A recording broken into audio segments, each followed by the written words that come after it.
DJ Services. The experience, the you won't be disappointed. 15 years of big arena hosting, announcing, and DJing speaks for itself. PSP DJ Services also handles premier events, reunions, or parties. Call 833-1007 or visit ProStyleProduction.com to book now. PSP DJ Services. Make your event pro style.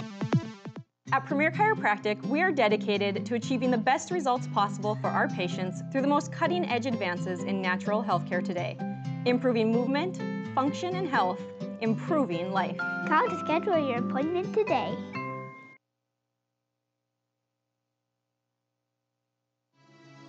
ProStyleProduction.com. This presentation on the ProStyle Production Broadcast Network has been made possible by IMM, Minot's Finest Collision Center, Premier Chiropractic, Ralph's Plumbing and Heating, Souris Valley Dental, Qdoba Mexican Grill, Thrifty White Drug, Duffy's Hockey and Sports, Buffalo Wild Wings, Pimento Orthodontics, Bremer Bank, Minot Hockey Boosters, the UPS Store, Planet Pizza, First International Bank and Trust, Tecta America Dakotas, Elevation, First Western Bank and Trust, and ProStyle Production DJ Services. Stay up. Throughout the areas we serve, First International Bank and Trust employees are actively involved in helping our customers and communities grow. This is Kevin Vigestad from First International Bank and Trust, member FDIC, equal housing lender. Whether it's coaching a Little League team, leading through involvement with nonprofit organizations, or a proud Beaver booster, know that all of us at First International Bank and Trust are committed to giving back to the places where we live and work. Planet Pizza. Systems go for lunch break when supper time's up. 2 T-minus now, it's time for Planet Pizza. With lots of space for fun, there's room for everyone. Don't be an alien to Planet Pizza.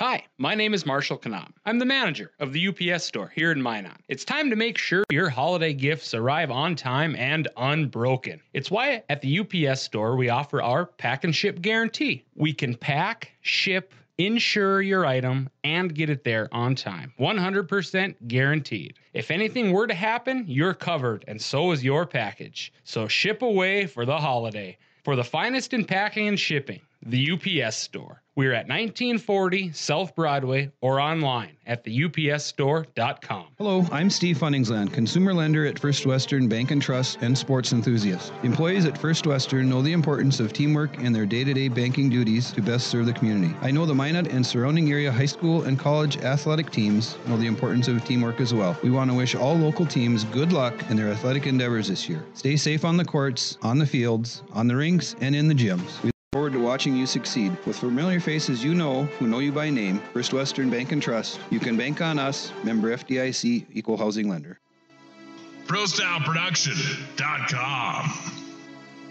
This presentation on the ProStyle Production Broadcast Network has been made possible by IMM, Minot's Finest Collision Center, Premier Chiropractic, Ralph's Plumbing and Heating, Souris Valley Dental, Qdoba Mexican Grill, Thrifty White Drug, Duffy's Hockey and Sports, Buffalo Wild Wings, Pimento Orthodontics, Bremer Bank, Minot Hockey Boosters, the UPS Store, Planet Pizza, First International Bank and Trust, Tecta America Dakotas, Elevation, First Western Bank and Trust, and ProStyle Production DJ Services.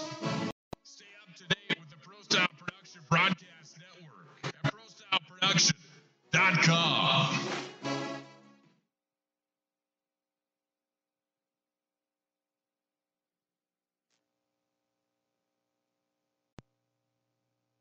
Planet Pizza. Systems go for lunch break when supper time's up. Crunch 2 T-minus now, it's time for Planet Pizza. With lots of space for fun, there's room for everyone. Don't be an alien to Planet Pizza.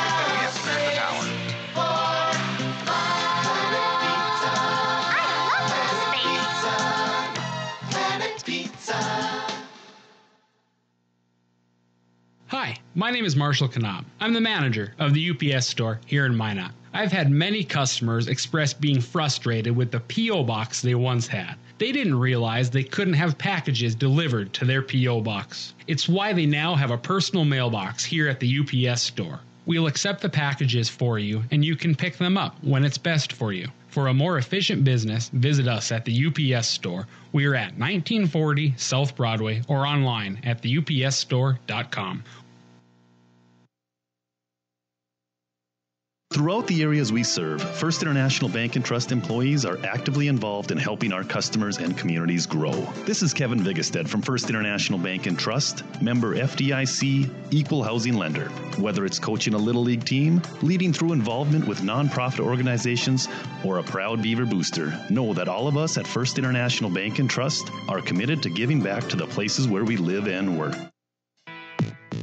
Listen, your wedding day is the biggest day of your life. That's why you need to talk with Nick Hulberg from Pro Style Production DJ Services. The experience, the voice, the setup, you won't be disappointed. 15 years of big arena hosting, announcing, and DJing speaks for itself. PSP DJ Services also handles premier events, reunions, or parties. Call 833-1007 or visit ProStyleProduction.com to book now. PSP DJ Services. Make your event Pro Style. At Premier Chiropractic, we are dedicated to achieving the best results possible for our patients through the most cutting-edge advances in natural healthcare today. Improving movement, function, and health, improving life. Call to schedule your appointment today.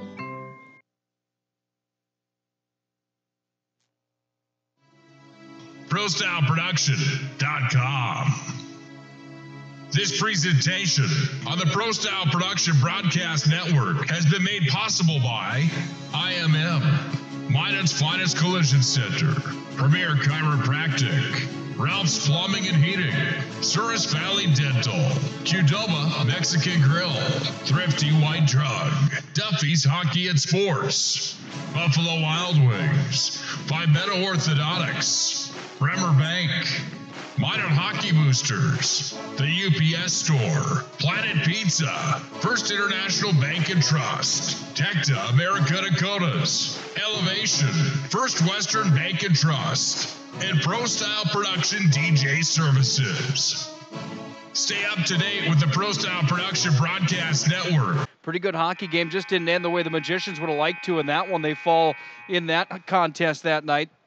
When you look at the Magicians rebounding tonight against Ian Amsbaugh and the Bottineau Braves, Jake Vile's going to have a big night tonight, doesn't he, for the Magicians? Kind of to get going. 14 points is all he has on the season after he had 47 last year, and we're over half the way through the season.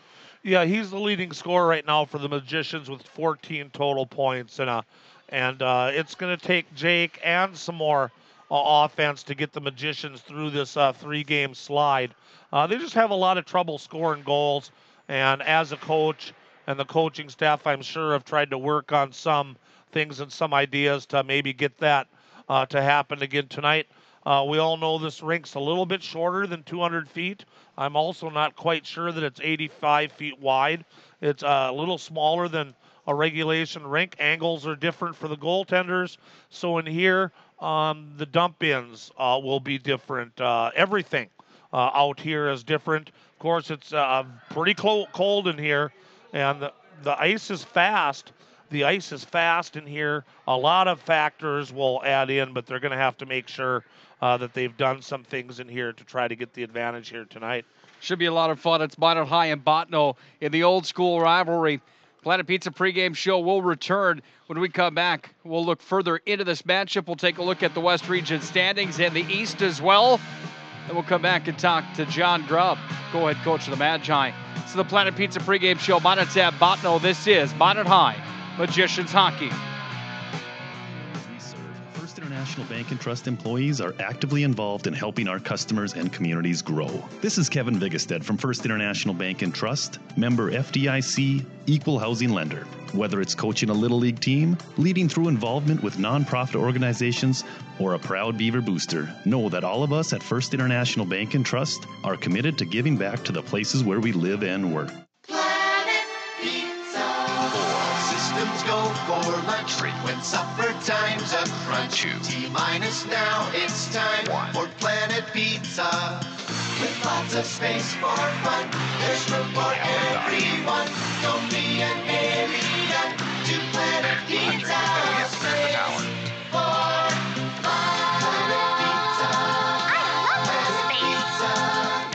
Planet Pizza.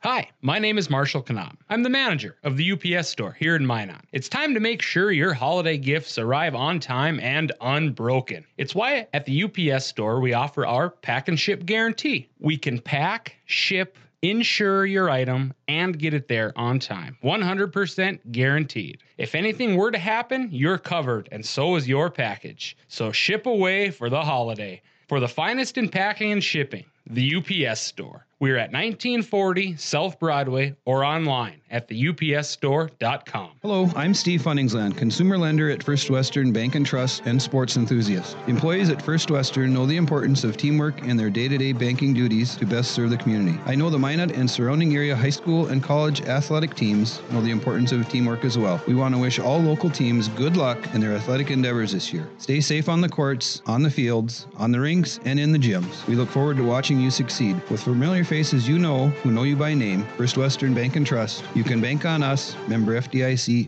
Podcast Network at ProStyleProduction.com.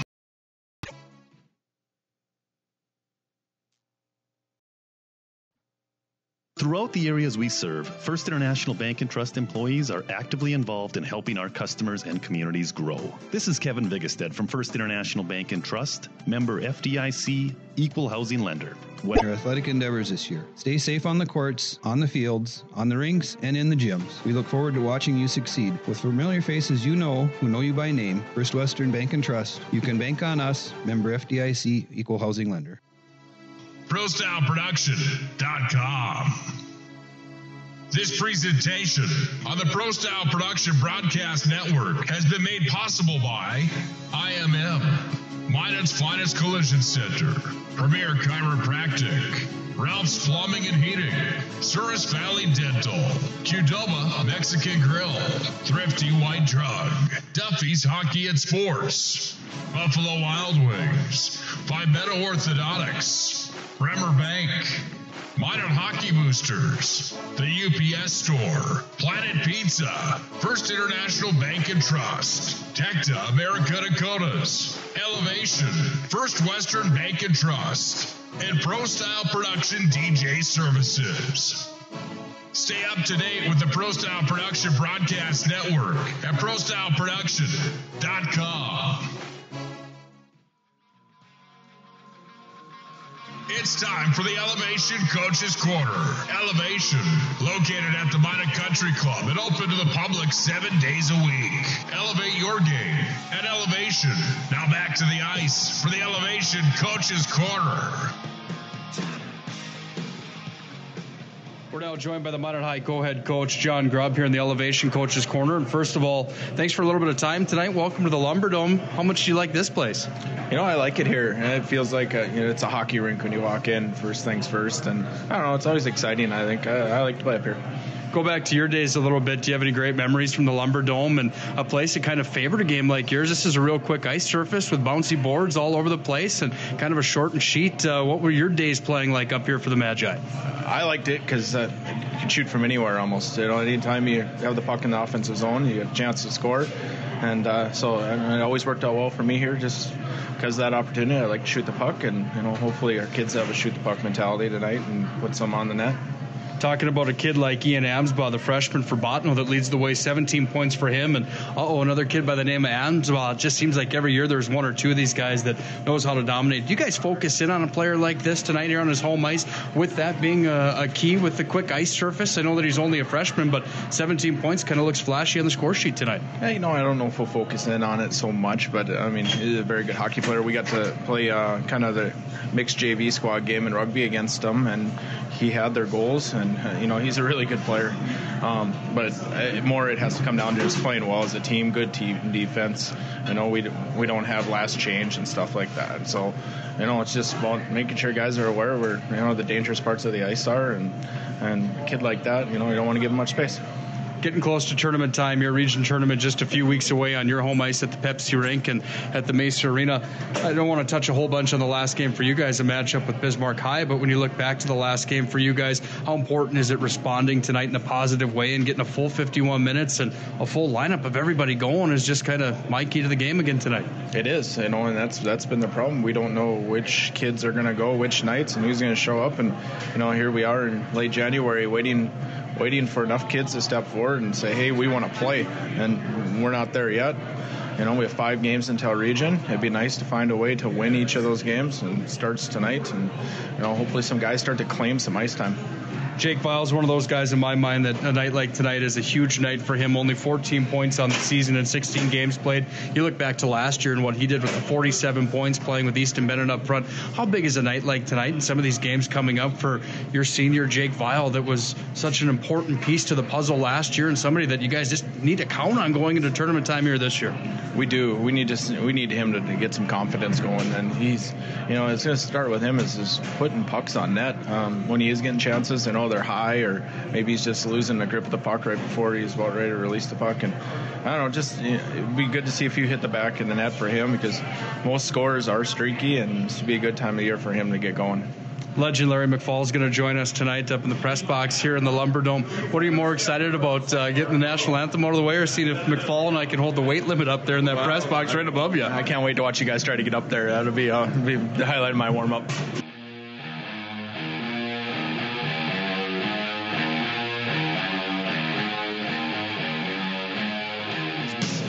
International Bank and Trust employees are actively involved in helping our customers and communities grow.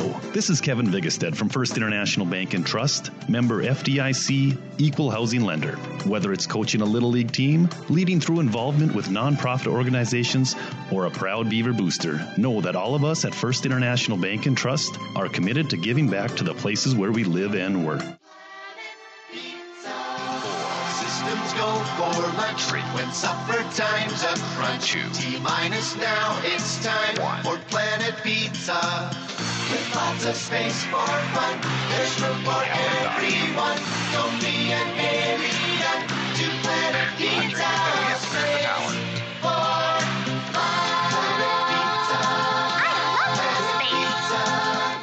Planet Pizza. Hello, I'm Steve Funningsland, consumer lender at First Western Bank and Trust and sports enthusiast. Employees at First Western know the importance of teamwork in their day-to-day banking duties to best serve the community. I know the Minot and surrounding area high school and college athletic teams know the importance of teamwork as well. We want to wish all local teams good luck in their athletic endeavors this year. Stay safe on the courts, on the fields, on the rinks, and in the gyms. We look forward to watching you succeed. With familiar faces you know, who know you by name, First Western Bank and Trust, you can bank on us, member FDIC, equal housing lender.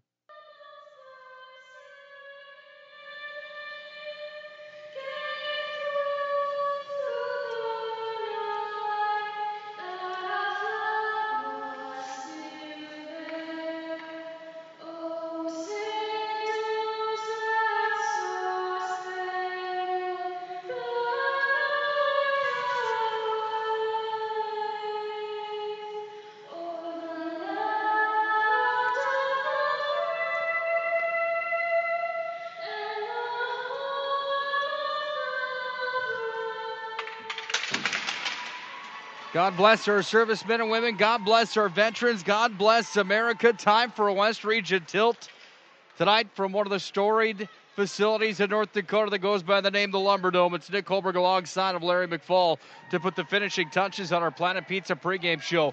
Planet Pizza, the area's ultimate party location. School parties, team parties, birthday parties, and so much more. They truly are out of this world. 701-852-1700. They deliver for free. It's the only option for dinner tonight. Planet Pizza can also bring you the pregame show here this evening. Starting in net for Bottineau will be number 1, Tyler Olson tonight playing the points. Nate Hammond wearing sweater number 6.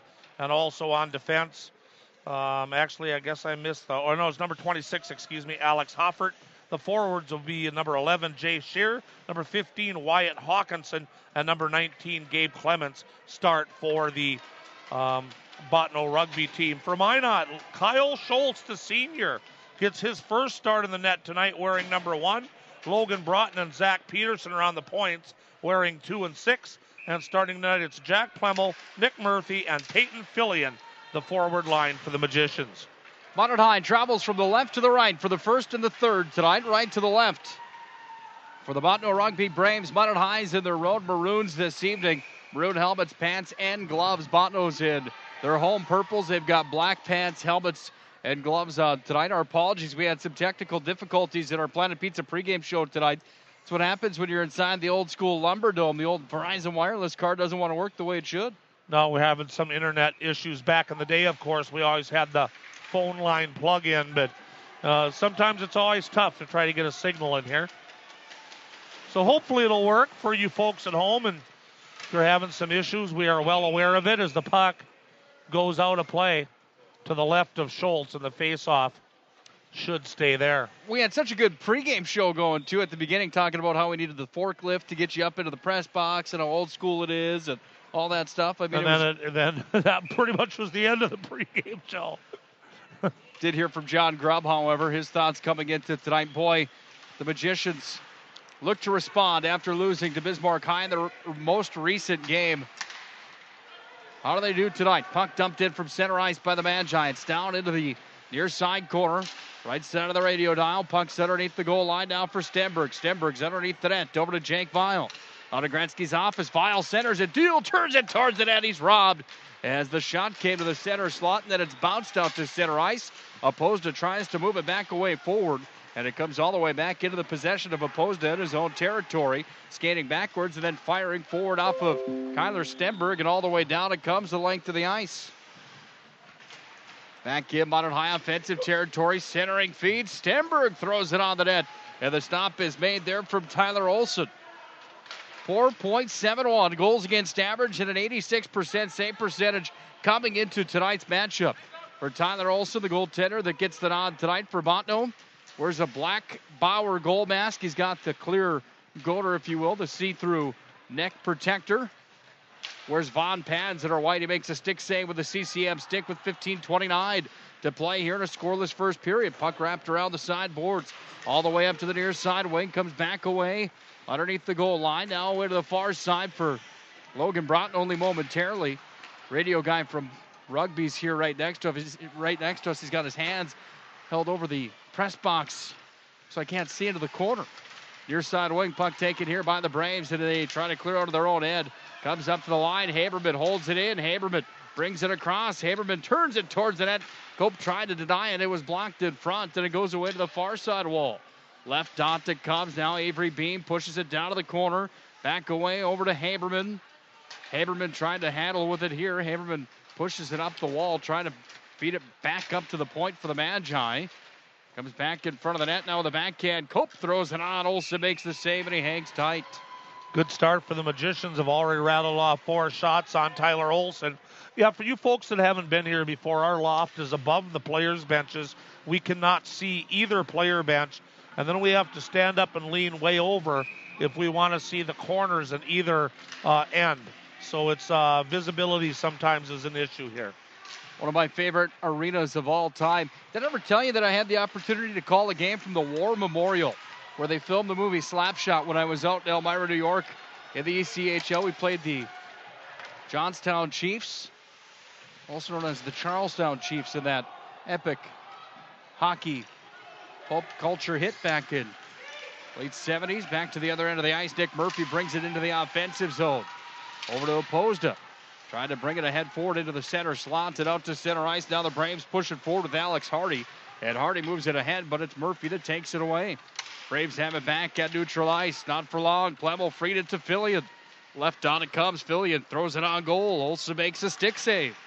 13:48 to play in the scoreless first period of period number 1 tonight. Fired into the corner. Blocker side of Olsen. It comes down underneath the net. Nick Murphy all by himself underneath the goal. Tried to feed it in front to Plemmel.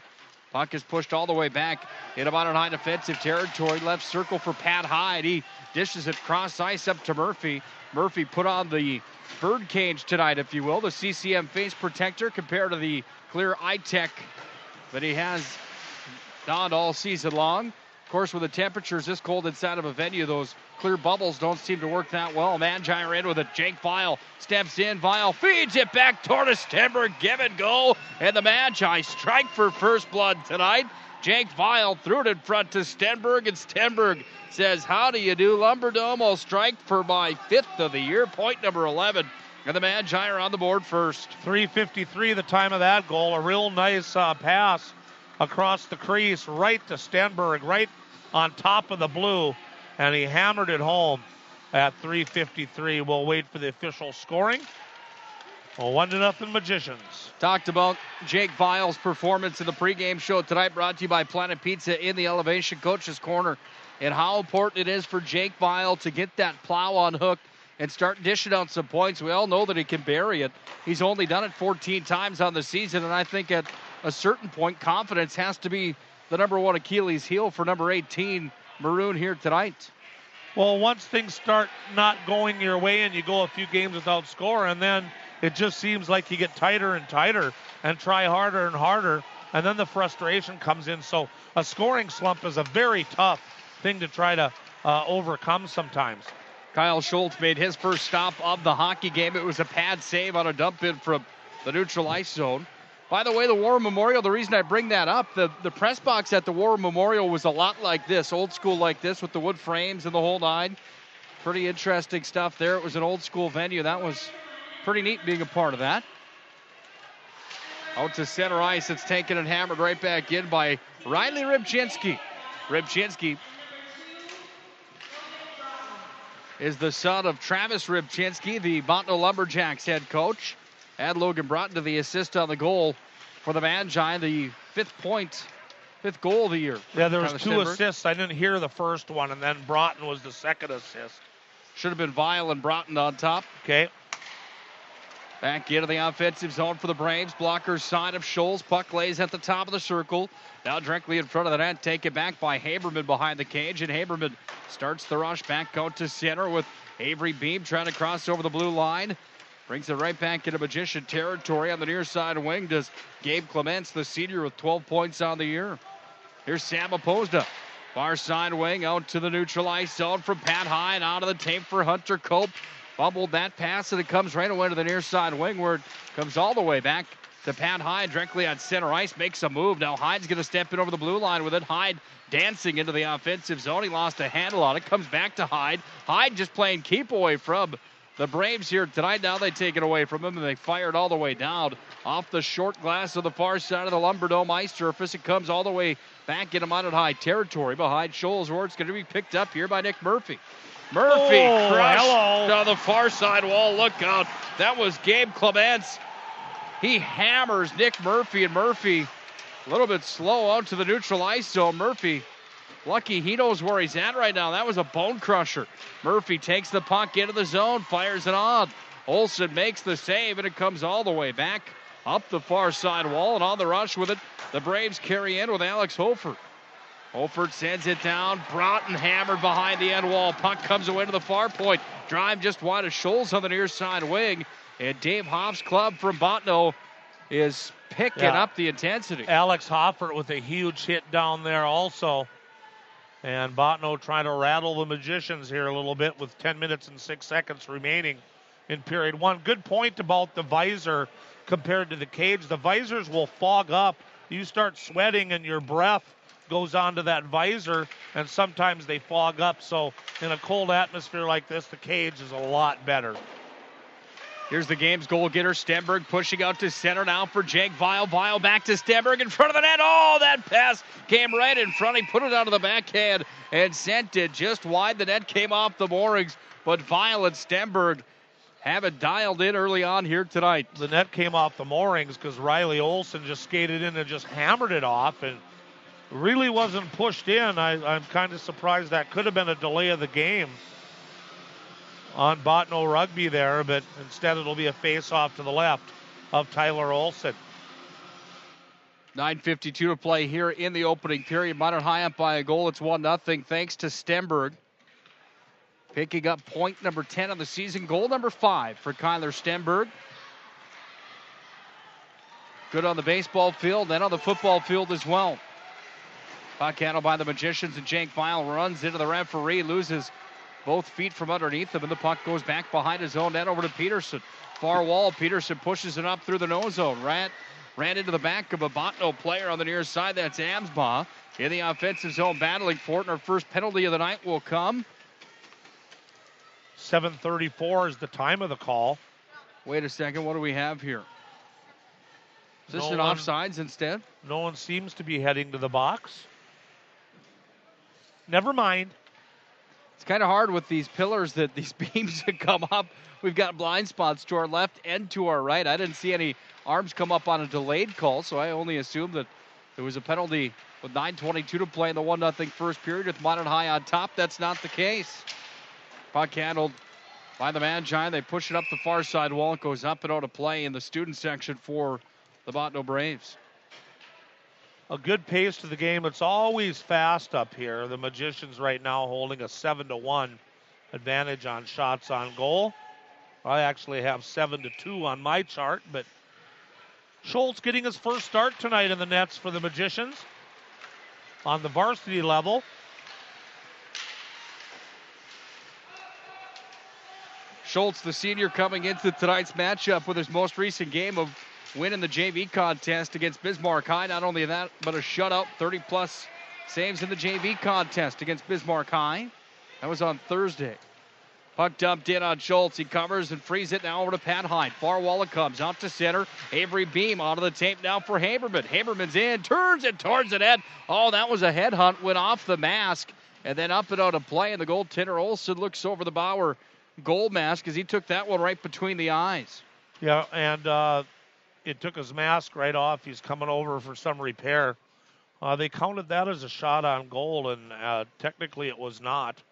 It was above the crossbar. It hit him in the mask and went up over the net. Should not be a shot on goal, even though it's a pretty good shot to his melon. So some mask repairs going on here. So we all know it's awful cold in here, so sometimes when pucks hit some of that equipment, it can crack very easily. And it looks like he is coming back out. Does he still have the throat guard on there? Yes, he does. The issue is that the back plate to that goal mask that holds the mask onto your head, there's a strap that comes around on the side of each chin, one on the top left, one on the top right, and one directly on the top of the helmet that holds that back plate in place. And that clip that feeds onto that was knocked off. Shot from the line, save, rebound, Olsen, robbery on Avery Beam. Backhander in front of the net for Hunter Cope. Couldn't get it to fall. Shot number 9 of the first period for the Magi. And after the mask was rattled from Olsen, he's forced to make a couple huge saves. 8:09 to play here, the first. Into the offensive zone, Nick Murphy walks, turns it, and fires it. Look out, that one away, up and out of play.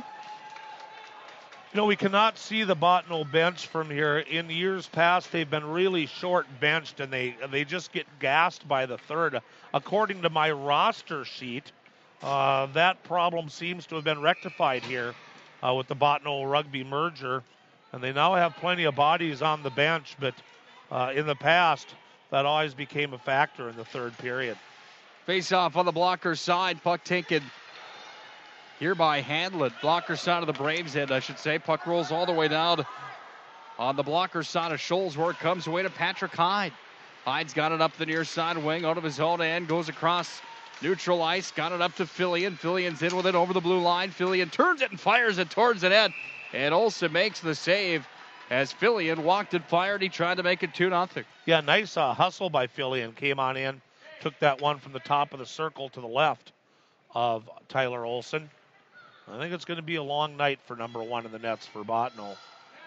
No goal judges here tonight. This is the first time I haven't seen goal judges behind the nets here in Bottineau.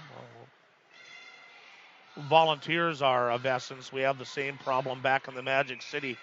No goal judges for Minot State games. Puck handled down by the Magicians in the offensive zone. Back to the point, it's Pat Hyde. Dropped down underneath the circle near wing over to Jack Plemmel. The leg call coming on the Braves. The arms up and off comes Scholes. On comes Vile. Nick Murphy's in the far corner. The leg call still up.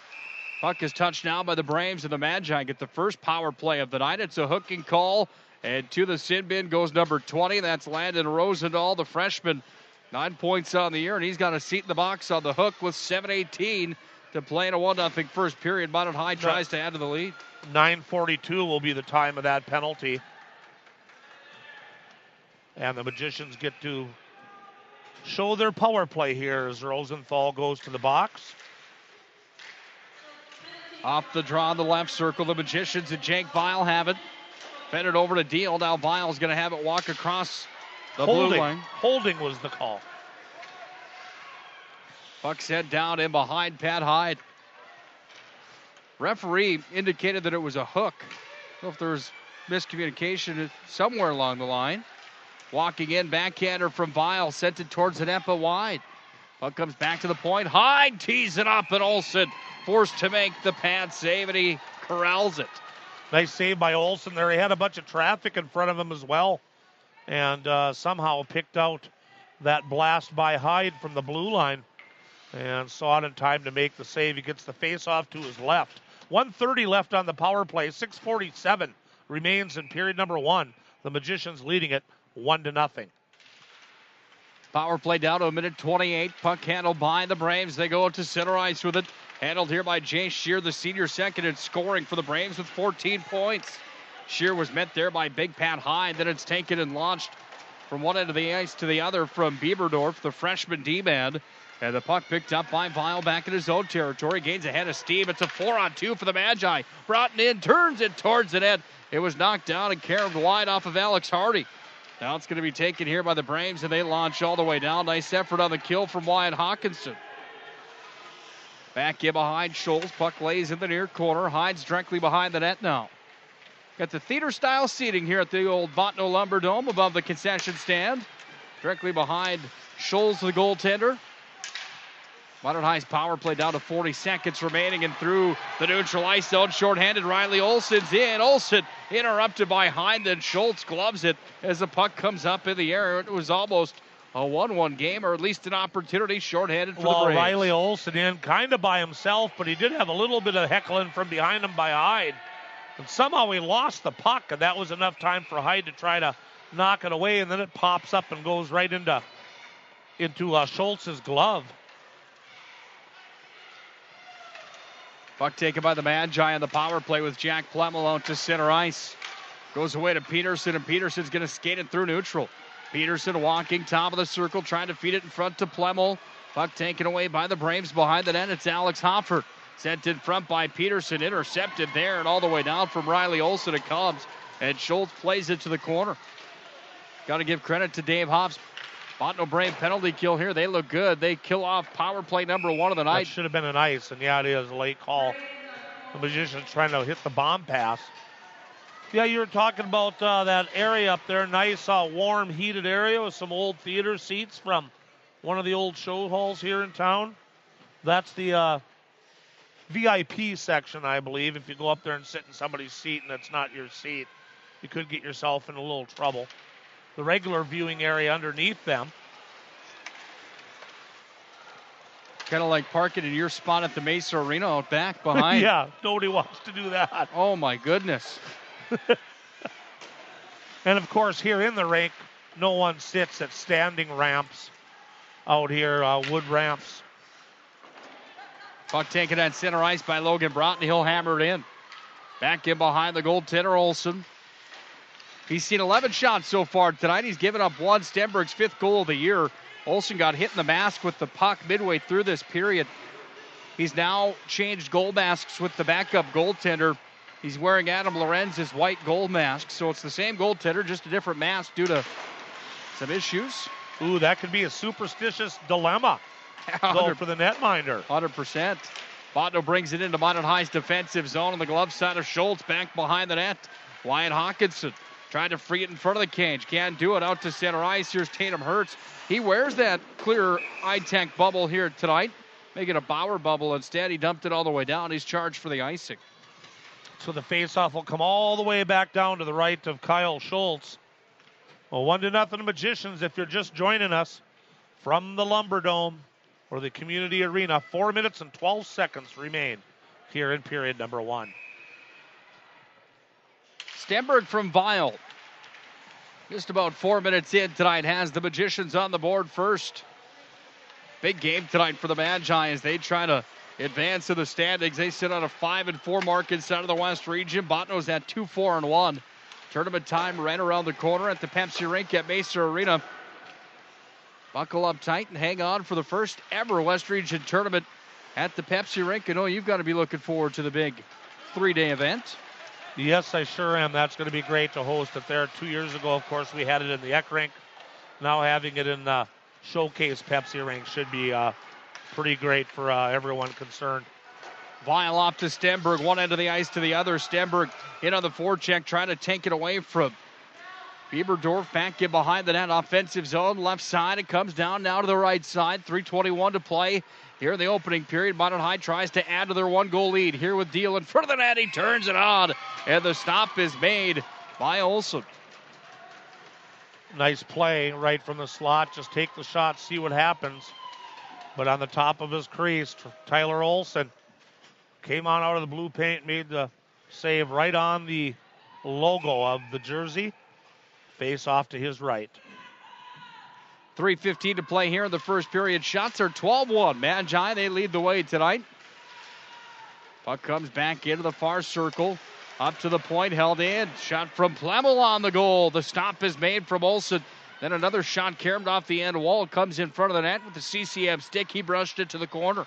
Puck comes out to center ice now as the Braves moving ahead forward. This is Riley Olsen down into Minot High territory. This is an icing. You talk about the arena here being built quite a long time ago. You see all these banners. A very successful NDSU Bottineau hockey team back in the day when it was called NDSU Bottineau, then MSU Bottineau, and then Dakota College. They've got a lot of history here of good hockey by that club. They will come down, the Lumberjacks, and make a visit at the Pepsi Arena in a couple of weeks on a Thursday night to take on the Minot State Beavers. Coach Travis Ruchinski bringing his squad down. Rybczynski here tonight. He's sitting in the penalty box, running a penalty box door tonight. As we mentioned, his son Riley, the freshman, plays on the back end. He wears number 3 for the Braves. Logan Broughton out to center ice. Got it away now to Plemmel. Plemmel lost at edge. Comes back down to Peterson. Peterson pushed back over to Broughton, and Broughton's going to take it up the far wall. Comes through center ice, and now Fillion's in. Fillion tried to feed it across over to Plemmel. Had the chance. Couldn't connect with him, and that frees it for Rosendahl for the Braves, who crosses center, dumps it back in behind, and it's taken here by the Magi behind their own net with Broughton. We're down to 2:15 to play here in the opening period. Minot High up by a score of 1-0. Look out at center ice. Nick Murphy was dumped face first into the sideboards. Delayed call coming. Schultz is coming off, and Minot High goes on the attack now with the extra attacker here with Nick Murphy trying to feed it in front. Back to the point. Weil has it. He's going to have the puck stripped from him. And here comes the power play for the Magi. You'd have to think, no, it's going to be an elbowing call. So a 2-minute power play returns to the ice for the Magi. 15:07 the time of that penalty, and Nick Murphy's going to be a little bit sore tomorrow. He's taken 2 huge hits already tonight, and that one deemed to be an illegal one by the referees. Penalty is on Jack Dolbear, and he goes to the box for elbowing, and here once again is the Magician power play. 1:53 to play here in the first. Minot High up by a goal. Stenberg's 5th of the year. They work with 2 minutes of power play time. They've got Stenberg out with Broughton, who handles here at the point. Hyde's out there with him. Hyde has it cocked and loaded. He just delivers back over to Broughton, centering slot. Broughton back to Hyde. Hyde, the right-handed shot, stick handles at the near blue line, sends it underneath the goal line. Over to Stenberg. Stenberg down low, trying to feed it back over to Deal. Then it's taken away by the Braves. That was Hammond, and Hammond tries to clear the zone with it. He does. Out to center to Nick Costa. When I used to announce motocross back in the day, Nick Costa was on a dirt bike. Carries on the sweet sports here with hockey up in Bottineau. Coast to coast. Weil tried to drop that one off to Stenberg. Dropped it back on the half wall. Weil's got it back. Weil walking out with it. Weil loses a handle on it. Puck taken away here by the Braves, and the Braves bring it away to the near side for Nick Costa. Costa back out to center, taken here by Hyde. Into the offensive zone, Stenberg dropped off, Vial in. Vial didn't get the shot off in time. It's stripped from him by Hanlon, and Hanlon pushes out to center. Nice play by Hanlon there. Puck taken by the Braves. They launch it all the way down. And Bottineau's fans are boisterous here tonight. Pat Hyde has it in his own territory, pushes out to center. Over to Stenberg, far wall at the neutralized zone. Back to the near side wing in front of the Magi bench. It's Pat Hyde that's going to cross right over center. 24 seconds in the period. Hyde going coast to coast. Brings it down to the glove side of Olsen. It comes now with the Braves in possession with it. Comes back in front of the net. Murphy on the one-time attempt from Hyde. Olsen with the save. Yeah, Hyde did a good job behind the net, digging around, getting that puck, and just centered it right out front. And another good try there. And once again, Vial had a chance. But another big save by Tyler Olsen, who's looking very good tonight in the Brave net. 14 seconds to play here in the first period. Minot High up by a goal. Count them down, kids. 10, 9, 8, 7, 6. Back behind the net for Fillion. Time's running out. Back to the point. Peterson sends it in. Pad save. Loose in front. It's corralled. And there's the horn at the end of one. Minot High leads 1-0 at the end of one. We'll hear from Dave Hoff in the intermission. Dave Hoff representing Team USA for Paralympics. We'll hear about that. We'll hear about his tradition here at Bottineau. Then we'll come back with the recap, the scoring, all the good stuff for you. At the end of one, Minot High out shooting the Braves from Bottineau 14-1. They also lead 1-0. We'll have our Thrifty White Drug intermission report when we return to the Lumber Dome. Magi up 1-0 at the end of one. This is Minot High Magicians Hockey.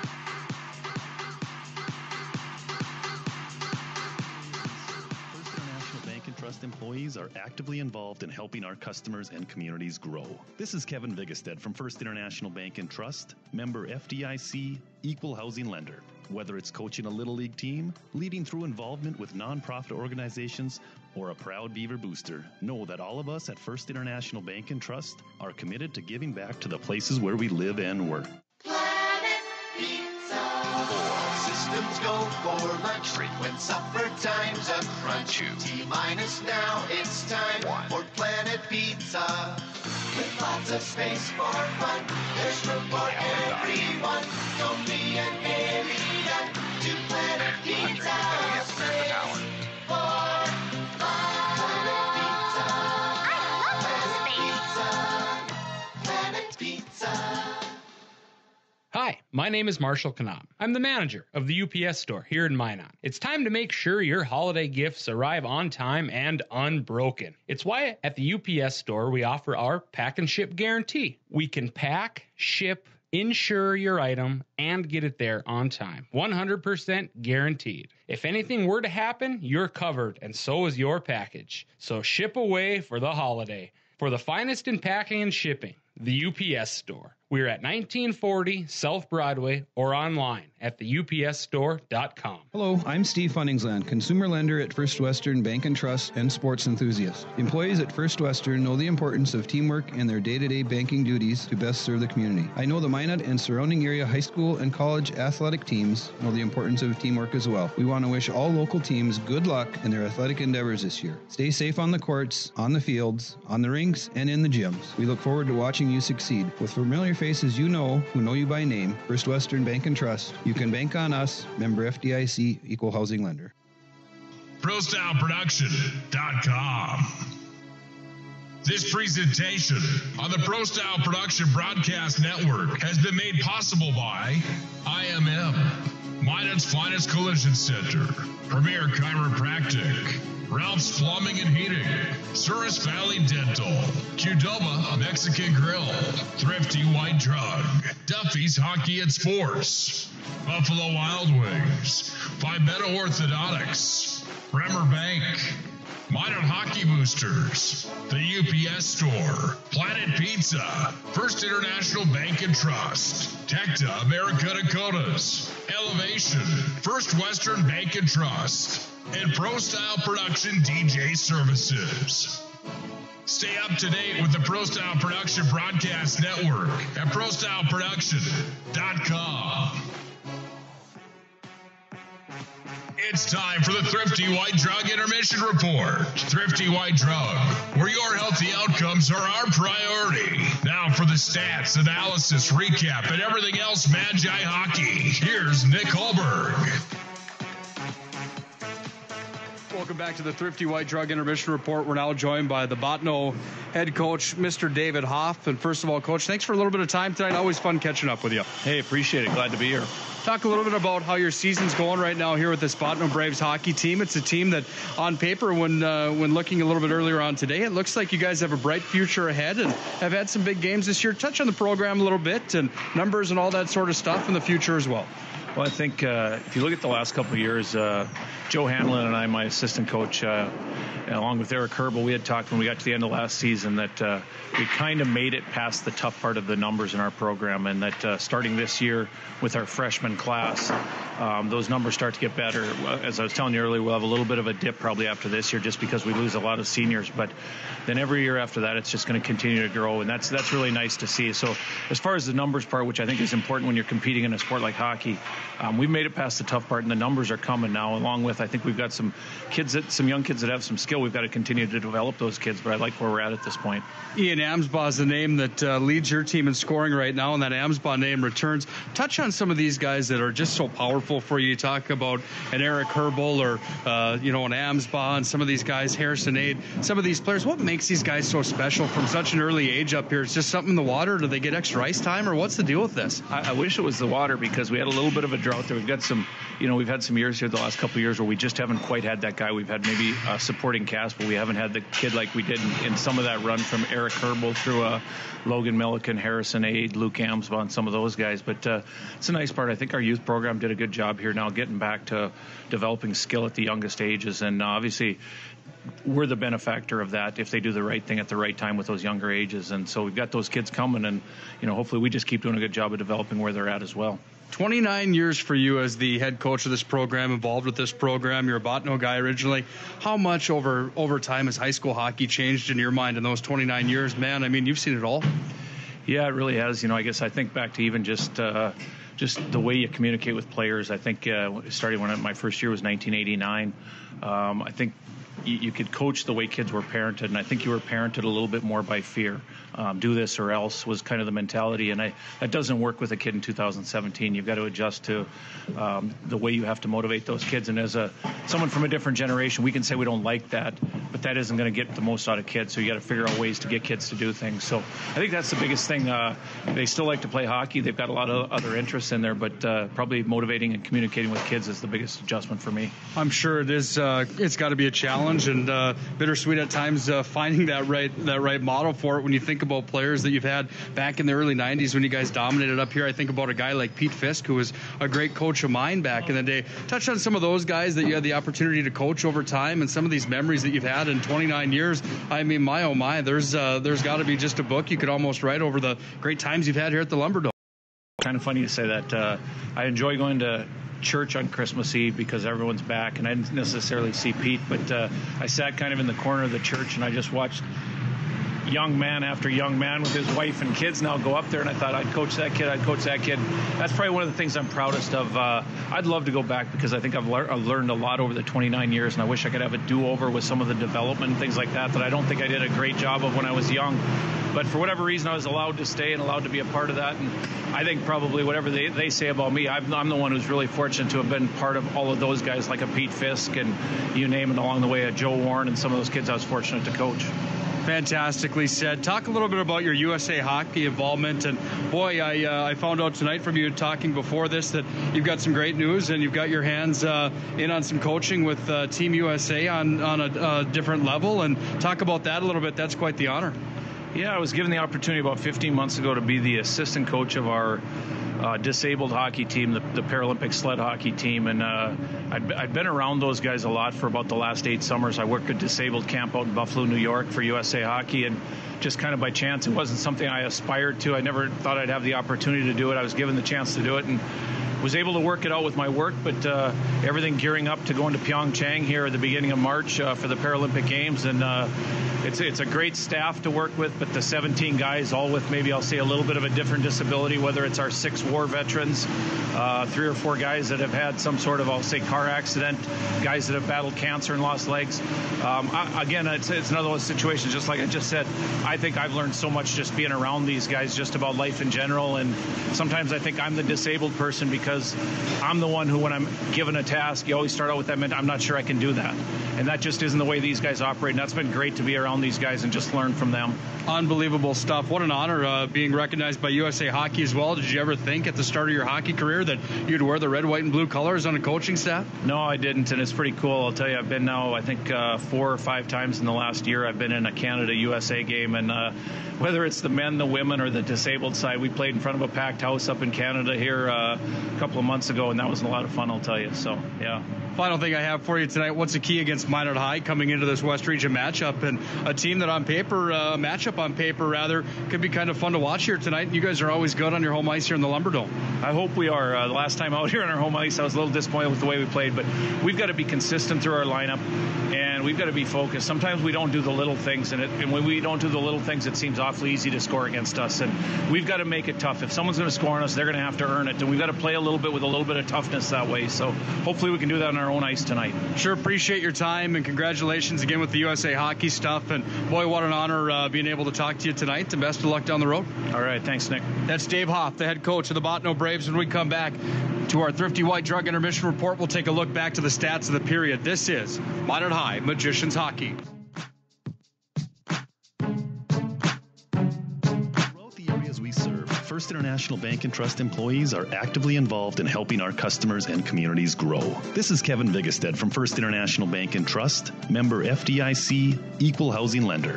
Whether it's coaching a Little League team, leading through involvement with nonprofit organizations, or a proud Beaver booster, know that all of us at First International Bank and Trust are committed to giving back to the places where we live and work.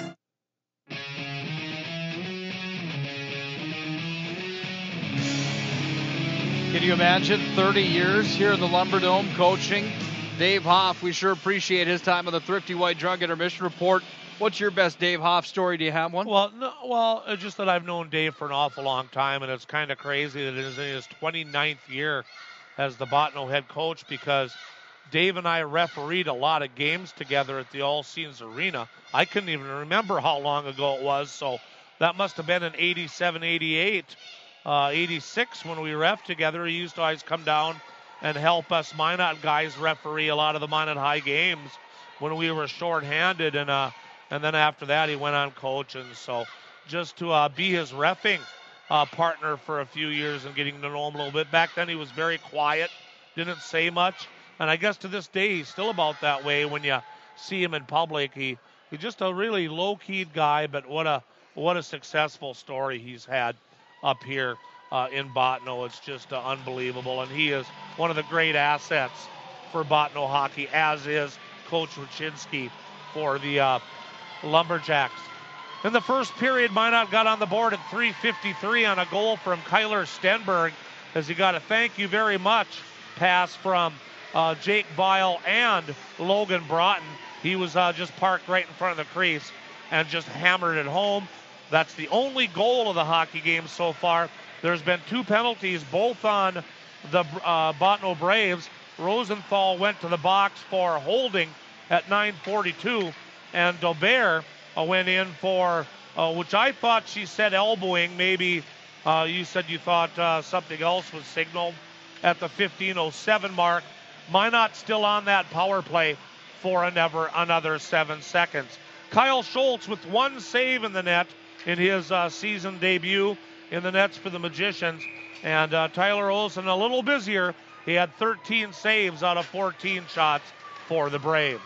Yeah, that's a busy period for sure. We're getting set for our second now, with Olsen being on the left side of the radio dial in the blue paint. On the right side, Kyle Schultz. Minot High, if you're just joining us in the Road Maroons tonight, maroon helmets, pants, and gloves. It says Magicians in cursive writing in gold on that maroon helmet. Big maroon M with the laces on the front of the jersey and the old school Magi uniform. Sharp looking uniforms from Minot High. The big Indian warhead right on the front of the jersey for the Bottineau Braves. They've got purple trim on the white uniform, black helmets, pants, and gloves. Don't you love that old school Bottineau uniform? Yeah, it is pretty cool. I can't even remember what they used to wear when we played them. I think it was Braves from a shoulder down to the stomach at one time.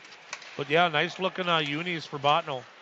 Stenberg carried it into the offensive zone. He was run into there. The Braves go back to full strength, but Stenberg's got it back in the slot, turns it towards the net, and the stop is made from Tyler Olson. You know, you're talking about Stenberg, what a three-sport athlete. Nowadays, you don't see that too much. My era of the 70s, and I think even your era, players did three sports. Nowadays, there's a lot of personalized one-sport athletes, but Stenberg outstanding in three different sports. Peterson fired it towards the net. It went up and wide of Olsen on the glove side and out to center ice. Look out, here come the Braves with speed. Clements is hit, brings it in front of the net, taken away by Stenberg again. And Stenberg whistles it up the near side wall out to center where it's taken by the Braves back in. Stenberg right back out. Now into the offensive zone. It's taken by Deal. Center slot. He lost a handle on the puck, and the Braves bring it back into the neutral ice zone where they dump it down in behind Schultz, but make it an icing.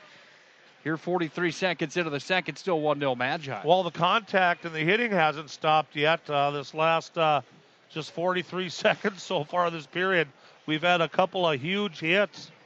And the speed just keeps on mounting as this ice inside the Lumberdome is always so fast. You don't have to worry about it not setting up when it's 5 below zero. Out to center ice, taken here by the Braves. Riley Olsen carries down, fires out angle shot. Where's it at? Schultz looking for it. Schultz didn't know where it was, and neither did the referee, but a hooking penalty is being called at the 53-second mark here. And that's going to be the first penalty on the Magicians. Heading to the box is Nick Murphy. He's been pounded around a couple of times tonight. We couldn't see that from our perspective, but maybe that was just finally a frustration play by Murphy. And it was such a bad penalty, they put it on both sides of the scoreboard. Yes, they did. Here comes Vial out to center, pushes it forward, shorthanded. Olsen out of the net to play it. Olsen lost his stick. Vial has it, turns it towards the net. He had a yawning goal mouth, a wide open net, and Vial shot it right into the pad of Riley Olsen, the D-man. Jake Vial has been snake-bitten like I have never seen in my career. Out to center ice, puck taken here by the Braves. The goaltender came flying out of the net to play the puck. On his way out, somehow lost his stick. Tried to pick the puck up with his glove. Vial gets it. Defender comes back in front of the yawning goalmouth. Vial took 1 second too long to decide what to do with it, and he fired it, and he hit it right off the shin pad of a defender. Can you believe that? Here's a drive. Schultz at the other end of the ice makes the stop. Comes back down top of the circle. Sends it in front. Way to the far side wing. Magi trying to push out to center. Here's Sam opposed at the neutral ice zone. Penalty box door pops open as a player hits it. That was a little dangerous. Here's Violin. Shorthanded on the drive. Save. Rebound. Vial finally scores. Good for you, kid. Tucks it home. And on the season for Jake Vial, that's goal number 9. It took him 2 opportunities on the short-handed breakaway, and finally, Jake Vial can rest easy tonight. Take the monkey, throw it off your back, and throw it out to the parking lot. Let's not see that again this year. That was a shorty at 2 minutes and 2 seconds here of period number 2. The Magicians still short for 51 seconds. Short-handed goal for Vial, possibly unassisted. Let's see what happens now for Jake Vial. Does this unhook the plow in a sense for the Magi? Well, now the score went up on the wrong side of the board. Now it's right. Penalty time still running on both sides of the scoreboard. Puck handled down to the corner, walking, center slot, defensive zone for the Magi. Unassisted, Nick. Turning with the puck is Clements. Comes back behind the net for Peterson. Peterson tripped up on the play, but it's held down by the Braves. Way to the near side wing, behind Schultz on the blocker side, taken by Broughton, trying to clear Kant. Held in at the blue line there by the Braves with Nick Costa. Back behind the cage, 10 seconds on the Nick Murphy call. Only his second penalty of the entire season. Doesn't hurt the Magi here. They get a shorthanded goal out of the deal, and they kill off first power play of the night for the Bottineau Braves. Back in behind the net of Scholes on the blocker side, all the way up to the left point. Costa had it. Looked like that one escaped the zone. It's sent right back in. They say onside on the play. Puck comes around to the near side wing, underneath the goal line. 13:50 to play in a 2-0 second period. Shots are 16-2 Magi. They also lead 2-0, courtesy of Jake Vial picking up point number 15 on the year, goal number 9. Into the near corner. That was shorthanded, by the way. Into the near corner for the Braves in their own D, and they push all the way out to center, then into Minot Hyde territory. Pat Hyde throws it right up the nose zone, coughs it right up out of the tape for Evan Nelson. Magicians get it back at center, and Opposed goes for a Sunday stroll back in his own territory. Then Jack Plemmel at center ice has the puck stripped from him. Too much time wasted at neutral from Plemmel. Puck comes to the center slot, a drive tipped in front with just wide of Schultz. Blocker side down behind the net. Pat Hyde handles here, and Hyde's going to carry out to center. Hyde walks over center ice stripe, off to Murphy, back to Hyde. Hyde's in, sends it up. It went wide. Could have been a trip on the goaltender Olsen. No call on the play. Puck comes back away, and the stop is made. And Nick Murphy whacked that hard again. Coming in is Jack Plemmel. He's having a conversation there as the tempers starting to flare in this West Region matchup. Yeah, he just tripped over the goaltender's stick when he poke checked. That was a good no call by the officials. And Plemmel did crash into the boards, but Tyler Olsen just playing the puck with a poke check. Face-off will be to his right. 12:50 to play here in period number 2. Minot High up by 2. Stenberg and Weil on the first one. Weil alone by himself on the second one. That was a shorthanded goal just a few moments ago. Back at the point, taken here by Weil. Offensive zone, right side, taken back up to the point. Weil can't hold it in. Comes out to center ice, where it's taken here by Sam Opposed. Opposed got it off to Stenberg.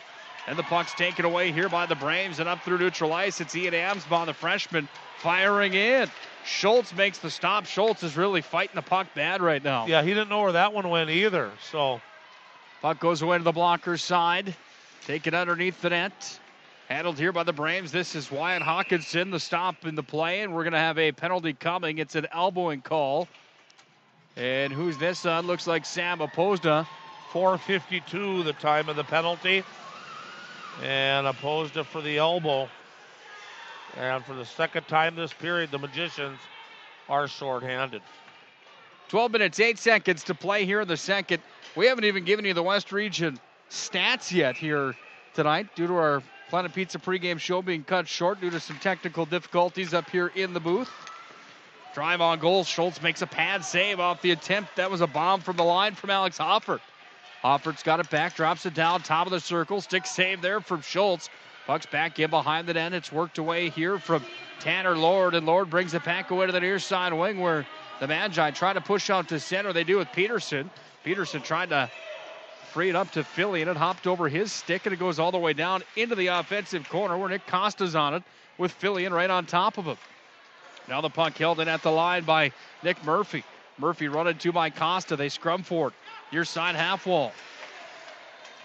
Fillion trying to hold his own, can't. Comes up to Peterson, then Murphy, and Murphy sends it down in behind the net. How much smaller would you say in your mind this Lumberdome sheet of ice is than like the Pepsi rink? Well, the regulation rinks are 200 by 85. I'm guessing this one through the years about 185.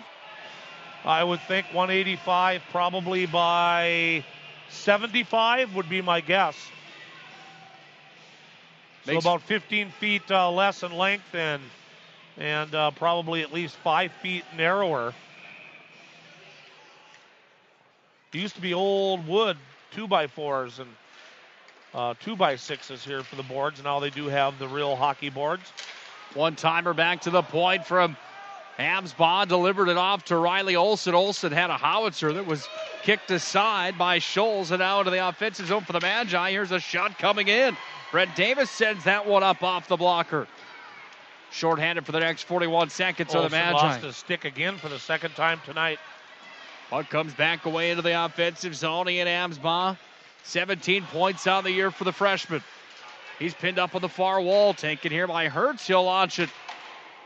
I would normally say 200 feet, which is the length of the ice. Let's call it 175 then, according to you tonight.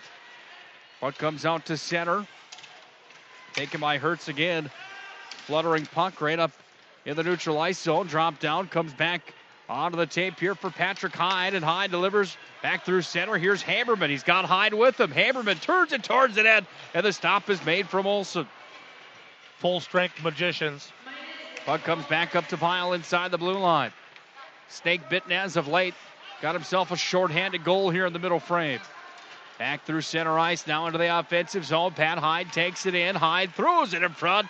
No one home for the Magi, and back to retrieve is Logan Broughton, who handles here back at his own blue line. Chipped up to Haberman, and Haberman with a backhand sends it in. He pitchforked it in. He certainly did. Comes back in behind to Avery Beam. Beams back go to Gretzky's office from behind the net to the point. Handled here by Logan Broughton. Turns a twisted wrister on goal. That one hit traffic. Then it's flipped up and out of play here with 9:31 to play in the second.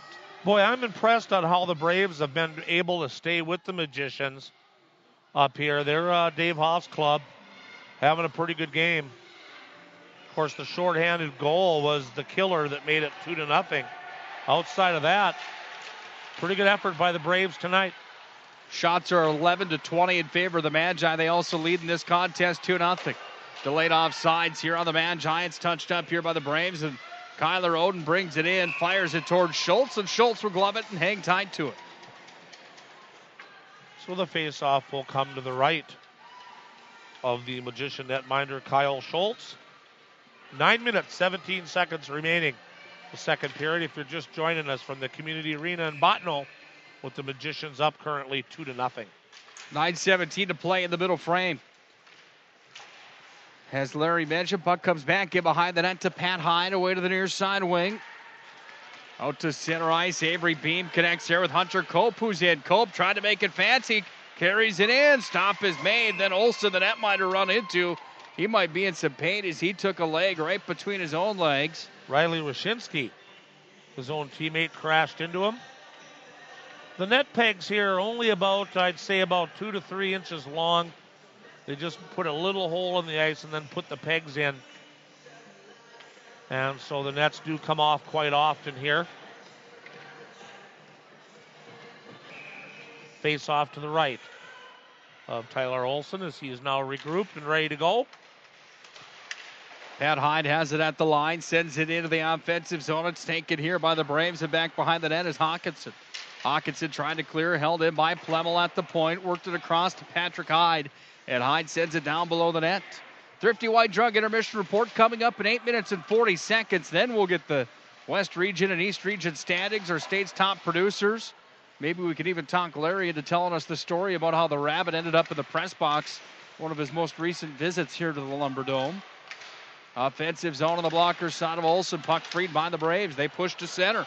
The other end of the ice they come with Jay Shear. Shear's going to walk in through the 5-hole. They scored. And it's a 2-1 tilt with 8:18 left to play here in the second. And Jay Shear picks up another goal on the season. When you look at Shear's numbers, not too bad. He's got 9 and 6 now for 15 on the year. Well, that goal comes at 8 minutes and 42 seconds here in the second period. A 3-on-2 rush for Bottineau, and it just worked its way through, and Schultz tried to poke check it away, and it went in through the 5-hole on the poke check.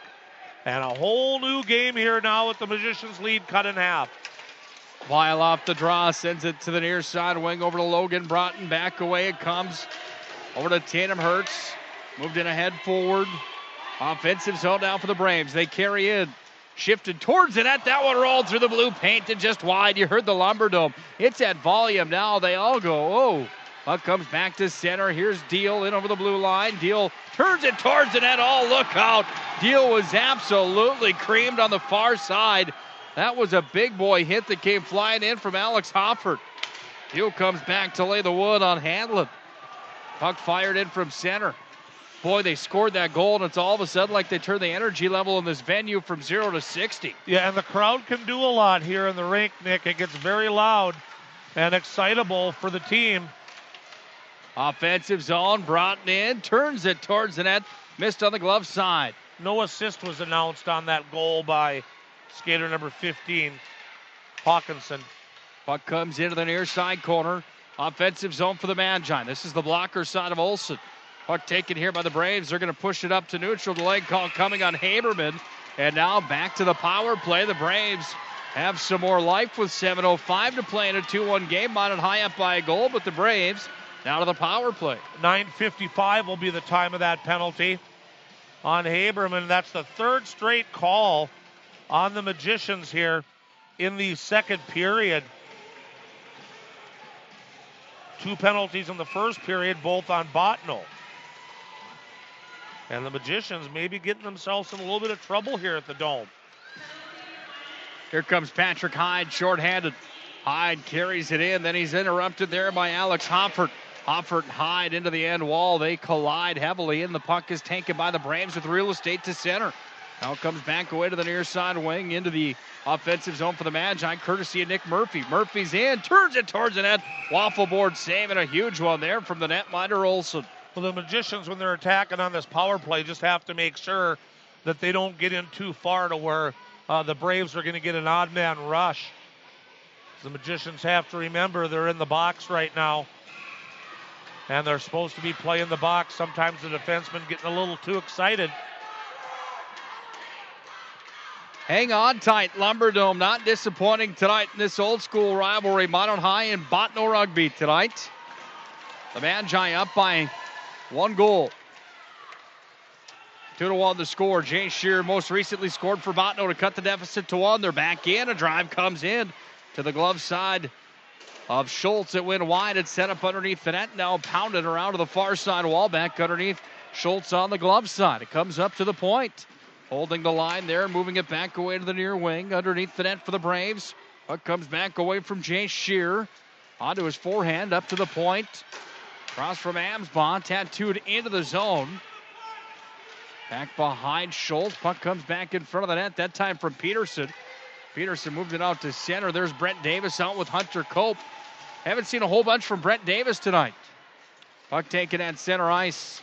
Launched out from Peterson right at the center ice stripe. Brought back in by the Braves. They're whistled for an offside. The Magicians are playing a center ice rover out here on this penalty kill. They're leaving 3 men in the zone and bringing a guy out in the neutral zone for a bomb pass. And that's a pretty gutsy move by the coaching staff. They're taking another defender out of the zone. The clock kept running. 2 or 3 seconds at least came off the clock. Nobody else saw it except for me, I guess. There's a player on the ice that went over to the penalty box. The hockey mom's running the clock over there, we're told. There's honestly been a lot of errors over there tonight so far. Back underneath the offensive net for the Magi. Shorthanded for the next 20 seconds. I raised my arm up in the air and realized that probably didn't need to let anyone know. We'll let that thing wear down. We're shorthanded for the next 12. 10, cut them down. 5:14 to play in the period. Minot High trying to extend the lead. Vial in front of the net. Throws it in front of the cage. Stenberg, one too many moves now. Opposed to a drive. Oh, he's robbed through the pads there of Olsen.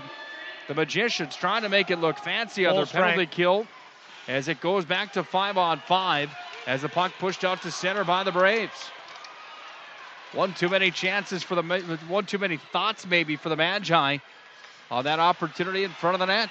Stenberg hounding here on the forecheck. Taken by the Braves. Pushed to center. Comes to Patrick Hyde with a backhand. Got it over to Deal, and Deal frees it now over to Jake Vial. Vial trying to get it back over to Hyde. Intercepted there by the Braves skater number 20. That's Rosedahl. Comes back up into Stenberg. He's whistled for the offside. Yeah, all the momentum now has went the Bottineau Braves' way here with 4:29 remaining in the second period, and the Magicians are going to have to stay out of that box and start battling a little more on the ice, or they might get themselves in trouble. I cannot believe that you're not wearing gloves, which just completely blows my mind. Did you realize it was going to be cold in here tonight? Yeah. Believe me. You don't have gloves. Of course I have gloves. They're in my bag, but how do you wear gloves and write down notes? Like this. I'm doing it with gloves on. Centering feed, offensive zone for the Magi. Nick Murphy there trying to feed it back in front of the net. No one home for the Magicians. Here come the Braves out to center. 13 minutes into period number 2. The glove save is made after a drive from the line. I'm a well-rounded athlete. I can write with gloves or without gloves. You got your Montreal Canadiens gloves on. You got your Canadiens hat on. Canadian socks or no? No Canadian socks. Are your feet cold? But you'll like this. Oh, I can't show it to you. I got my Magician hoodie on, but I've got the Kiss Dress to Kill Montreal Canadian t-shirt on. Underneath. Where the Kiss faces are on Canadian bodies. You'd like that. Here's a drive in front of the net. Delayed call By coming. the way, my hockey team stinks this year too, by the way. So does mine. The Montreal Canadiens are horrible. Blackhawks and Canadians are the same boat. Delayed call coming. It's on the Braves, and the Magi power play comes back out. This time it's a 2-minute elbowing call, and to the sin bin goes Alex Hoffert. 13-15, the time of the penalty, and the Magicians could really use a power play goal right here. Stenberg with Deal and Jake File, the most recent goal getter for the Magi, are on the ice. Logan Broughton and Pat Hyde are at the point. Face-off won by the Magi. Vile tried to send it back over to Patrick Hyde, and it was too far in front of Pat Hyde, so he has to regroup at center. Now he crosses into the offensive zone. Hyde takes it to the right circle, down underneath the net, to the bottom of the left circle. He comes out with it, drop back at the half wall, back over to Deal. Deal turns it towards the net, hit the side of the iron, and the puck is going to come underneath the goal line now. 3:20 to play here in the second. Still 2-1 Magi. Over Logan Broughton's tape, and it rolls all the way down to the left of Schultz, where Patrick Hyde is on the retrieve for it. Now Pat Hyde starts the rush up to center. Connected there with Jake Vile. Vile's in, top of the circle. Two-drag a drive, and a stop is made. Hanging tight to it, Olsen on an excellent feed there from Jake Vile. When they did have the possession inside the zone, nobody really went to the front of the net. Stenberg was on the outside of the net, real deep on the goal line, and the Magicians got to get somebody parked right in front of that blue paint and create some havoc here for Tyler Olsen. Back in behind the Bottineau net. Puck is taken here by Stenberg. Stenberg up to the point, far side. Patrick Hyde, he's got a howitzer up there. We haven't seen him unload it yet this year. Hyde's got it. Now he just turns a wrister towards the net. Save there from Olsen. And the puck turned aside on the near side wing. Out to center, short-handed into the offensive zone. Gabe Clements walks in on Schultz, and Schultz makes the save as the roller came right to him. Man, even on this power play with 52 seconds left, the Bottineau Braves still have the jump on the Magicians right now. You can just feel it. But the Magicians not really skating full speed right now on this power play. And the Braves, man, they're going a mile a minute right now out there on the ice. 2:36 to play here in the second. 2-1 Minot High on top. We're at the Lumberdome here in Bottineau. About an hour and a half drive for the Magi. Into the offensive zone. It's taken by Peyton Fillion. Back underneath the net away to the far wall. Shifted to the point. Opposed tees it up. It's tipped in front. And it caromed wide on the attempt on the near side from Brent Davis. 25 of the power play out with it. Davis walks out of the corner. Drops it down underneath the net. Back to Nick Murphy. Murphy's at the goal line looking for the outlet. Murphy just spins it back to the corner. Davis tornadoes that one back up to the point. Comes back away to Murphy, who skates it down into the corner. He's being hounded there, and then it's pushed up to the point, held in by Opposda. Opposda turns, wrists it on, and the stop is made. Into the butterfly goes Olsen, and he'll hang on to it. So just 2 seconds remain on the power play now. The Magicians will get one more face-off inside the Bottineau zone. Maybe time for a quick draw and maybe shot here on this power play. Yeah, I was going to use my iPad for Bob Gillen's results on his webpage, and I forgot that there's no internet here today, so hopefully you've got all that stuff printed off. Is my iPad not worth anything up here tonight? To center ice it comes for Haberman. Haberman brings it ahead forward right at the blue line. Hunter Cope was thrown down to the ice like a professional wrestler. Will there be a call on the play? Yeah, shouldn't that be an interference call there? The puck wasn't even close. I would certainly think so. Let's look at the Minot High bench. Well, we can't see the staff below us. Nothing called, just an offside outside the zone. Speaking of wrestling, Royal Rumble coming up on Sunday. Are you amped up? Royal Rumble on Sunday. I'm more than amped up. Comes back. And my son's favorite wrestler just got arrested. It took him right out of the picture. So into the offensive zone. Haberman's in, turns it towards the net. Went down to the corner. Offensive zone for the Magi. Glove set Olsen. Back to the point to drive. Broughton sends it wide. Puck comes back away to the near side wing. By the way, the goaltender Olsen has his Black Bauer mask back on after the repairs were made in between the first and the second. He was pinged right in the forehead if you missed the first. 1 minute to play here in the second period. The Magicians up by a goal. It's 2-1. I think you're right. I think one of the snaps for the strap broke off. Offensive zone. Pat Hyde makes a move, steps in, turns, fire, save. Rebound loose in front, still loose. And then it's corralled by the goaltender Olsen. He'll hang on to it.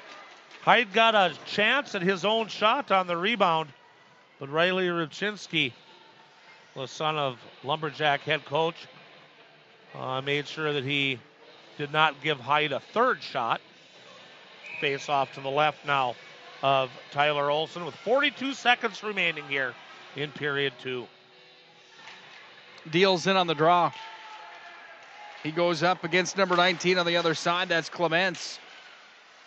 Stalemate now. The puck pushed out to center. Look out the other way. This is Shear. Shear's in all alone. Shear turns it towards the net. Stop is made from Schultz. Will we get a penalty shot coming? As opposed on Peterson, we're back in. So hooking. And opposed is going to the sin bin. Well, in hockey, sometimes we say there's good penalties and there are bad penalties. That one at 16:41 is a good penalty. If opposed doesn't take him down, he's in alone. As a matter of fact, that might have been a clear-cut breakaway. It might have maybe had been a penalty shot, possibly. That's what the local crowd was screaming for. It's going to be Peterson to the box.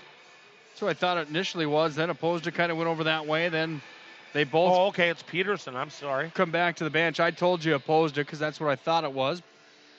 Peterson is the criminal. Half a minute to play here in the second. He will go in the box and feel shame for the next 2 minutes. On the blocker side of Schultz, the puck wrapped around the wall up to the near side wing, and it comes out to center. Taken here by Patrick Hyde over the center ice stripe. He's in over the blue line.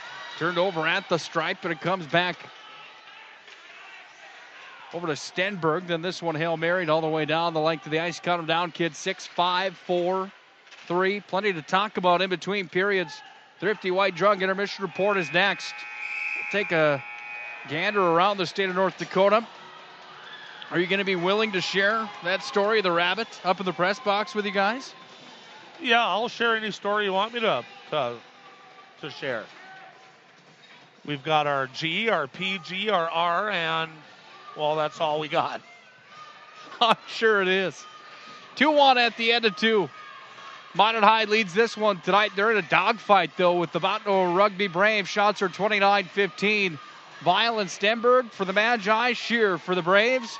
Larry will have the full recap on the stat sheet.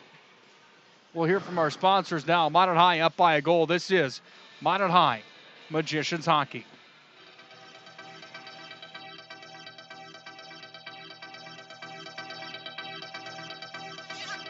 Areas we serve, First International Bank and Trust employees are actively involved in helping our customers and communities grow. This is Kevin Vigestad from First International Bank and Trust, member FDIC, equal housing lender. Whether it's coaching a Little League team, leading through involvement with nonprofit organizations, or a proud Beaver booster, know that all of us at First International Bank and Trust are committed to giving back to the places where we live and work. Go for lunch, frequent supper time's a crunch. T-minus now, it's time for Planet Pizza. With lots of space for fun, there's room for everyone. Don't be an alien to Planet Pizza. Space for fun. Planet Pizza. Planet Pizza. Hi, my name is Marshall Kanam. I'm the manager of the UPS store here in Minot. It's time to make sure your holiday gifts arrive on time and unbroken. It's why at the UPS store we offer our pack and ship guarantee. We can pack, ship, insure your item, and get it there on time. 100% guaranteed. If anything were to happen, you're covered, and so is your package. So ship away for the holiday. For the finest in packing and shipping, the UPS store. We're at 1940 South Broadway or online at theupsstore.com. Hello, I'm Steve Funningsland, consumer lender at First Western Bank and Trust and sports enthusiast. Employees at First Western know the importance of teamwork and their day-to-day banking duties to best serve the community. I know the Minot and surrounding area high school and college athletic teams know the importance of teamwork as well. We want to wish all local teams good luck in their athletic endeavors this year. Stay safe on the courts, on the fields, on the rinks, and in the gyms. We look forward to watching you succeed. With familiar faces you know, who know you by name, First Western Bank and Trust, you can bank on us, member FDIC, equal housing lender. ProStyleProduction.com. This presentation on the Pro Style Production Broadcast Network has been made possible by IMM, Minot's finest collision center, Chiropractic, Ralph's Plumbing and Heating, Valley Dental, Qdoba Mexican Grill, Thrifty White Drug, Duffy's Hockey and Sports, Buffalo Wild Wings, Pimento Orthodontics, Bremer Bank, Minot Hockey Boosters, the UPS Store, Planet Pizza, First International Bank and Trust, Tecta America Dakotas, Elevation, First Western Bank and Trust, and Pro Style Production DJ Services. Stay up to date with the Pro Style Production Broadcast Network at ProStyleProduction.com. It's time for the Thrifty White Drug Intermission Report. Thrifty White Drug, where your healthy outcomes are our priority. Now for the stats, analysis, recap, and everything else Magi Hockey. Here's Nick Hulberg. Minot High desperate for a win tonight inside of West Region play. Currently sitting in the 5th spot inside of West Region action. They're at the Lumberdome tonight, and boy, they're looking down the third period of what is going to be a real barn burner. They lead 2-1 at the end of 34 minutes played. It's the Thrifty White Drug Intermission Report. Nick Hulberg alongside of Larry McFall. Larry, what's your biggest takeaway of the hockey game so far? This has been an entertaining matchup tonight. Yes, it has, and the Braves have lifted their level of play, and this is a pretty even game. And the Magicians, once again, not doing themselves any favors by heading to the penalty box. 4 2-minute penalties in that second period. A penalty on Murphy and an Opposda, and then also on Haberman, and then right there towards the end, Peterson has put them in the box most of the time. And that's something that you just can't do up here against the Bottineau Brave team, no matter how good they are year to year. You just can't do that. 2 penalties on the Braves in the first period, and in the second period, 4 on the Magicians and 1 on the Braves. Minot got on the board at the 3:53 mark on a goal from Stenberg with assists from Weil and Broughton to make it 1-0. They added to that at the 2:02 mark on a short-handed goal by Weil in the second period, unassisted. But then Bottineau strikes back at the 8:42 mark on a goal by Wyatt Hawkinson. I did not hear an assist on that, so we'll have to check on that at the end of the game. And that makes it 2-1 at the end of 2 periods of play. For the goaltenders, Kyle Schultz of Minot, 1 save in the first, 13 in the second for a game total of 14. And for Tyler Olson, 13 saves in the first, 14 in the second for a game total of 27. So the shots on goal in that second period favored Minot 15-14. So dead even second period because of the penalties, I believe. And now the third period, the story is stay out of the box. Take advantage of your power play first off. Minot has got to kill 131. Then after that, that hopefully is the last one as they battle to the finish here in the third period. Take a quick break on our Thrifty White Drug Intermission Report. When we come back, we'll look around the state of North Dakota for boys high school hockey. Talked about Minot High currently sitting in 5th. This is a position that they haven't been used to being in for quite some time. We'll hear what is up next. We'll hear who's leading the state. We'll hear all the good stuff when we return. Thrifty White Drug, your healthy outcomes are our priority at Thrifty White Drug. We'll hear how the rest of the state shapes up as we approach tournament time. 2-1 at the end of 1. Third period is next. First International International Bank and Trust employees are actively involved in helping our customers and communities grow. This is Kevin Vigestad from First International Bank and Trust, member FDIC, equal housing lender. Whether it's coaching a Little League team, leading through involvement with nonprofit organizations, or a proud Beaver booster, know that all of us at First International Bank and Trust are committed to giving back to the places where we live and work. Hi, my name is Marshall Knob. I'm the manager of the UPS store here in Minot. I've had many customers express being frustrated with the P.O. box they once had. They didn't realize they couldn't have packages delivered to their P.O. box. It's why they now have a personal mailbox here at the UPS store. We'll accept the packages for you, and you can pick them up when it's best for you. For a more efficient business, visit us at the UPS store. We are at 1940 South Broadway or online at theupsstore.com. ProStyleProduction.com. This presentation on the Pro Style Production Broadcast Network has been made possible by IMM, Minot's Finest Collision Center, Premier Chiropractic, Ralph's Plumbing and Heating, Souris Valley Dental, Qdoba Mexican Grill, Thrifty White Drug, Duffy's Hockey and Sports, Buffalo Wild Wings, Pimento Orthodontics, Bremer Bank, Minot Hockey Boosters, the UPS Store, Planet Pizza, First International Bank and Trust, Tecta America Dakotas, Elevation, First Western Bank and Trust, and Pro Style Production DJ Services. Stay up to date with the Pro Style Production Broadcast Network at ProStyleProduction.com.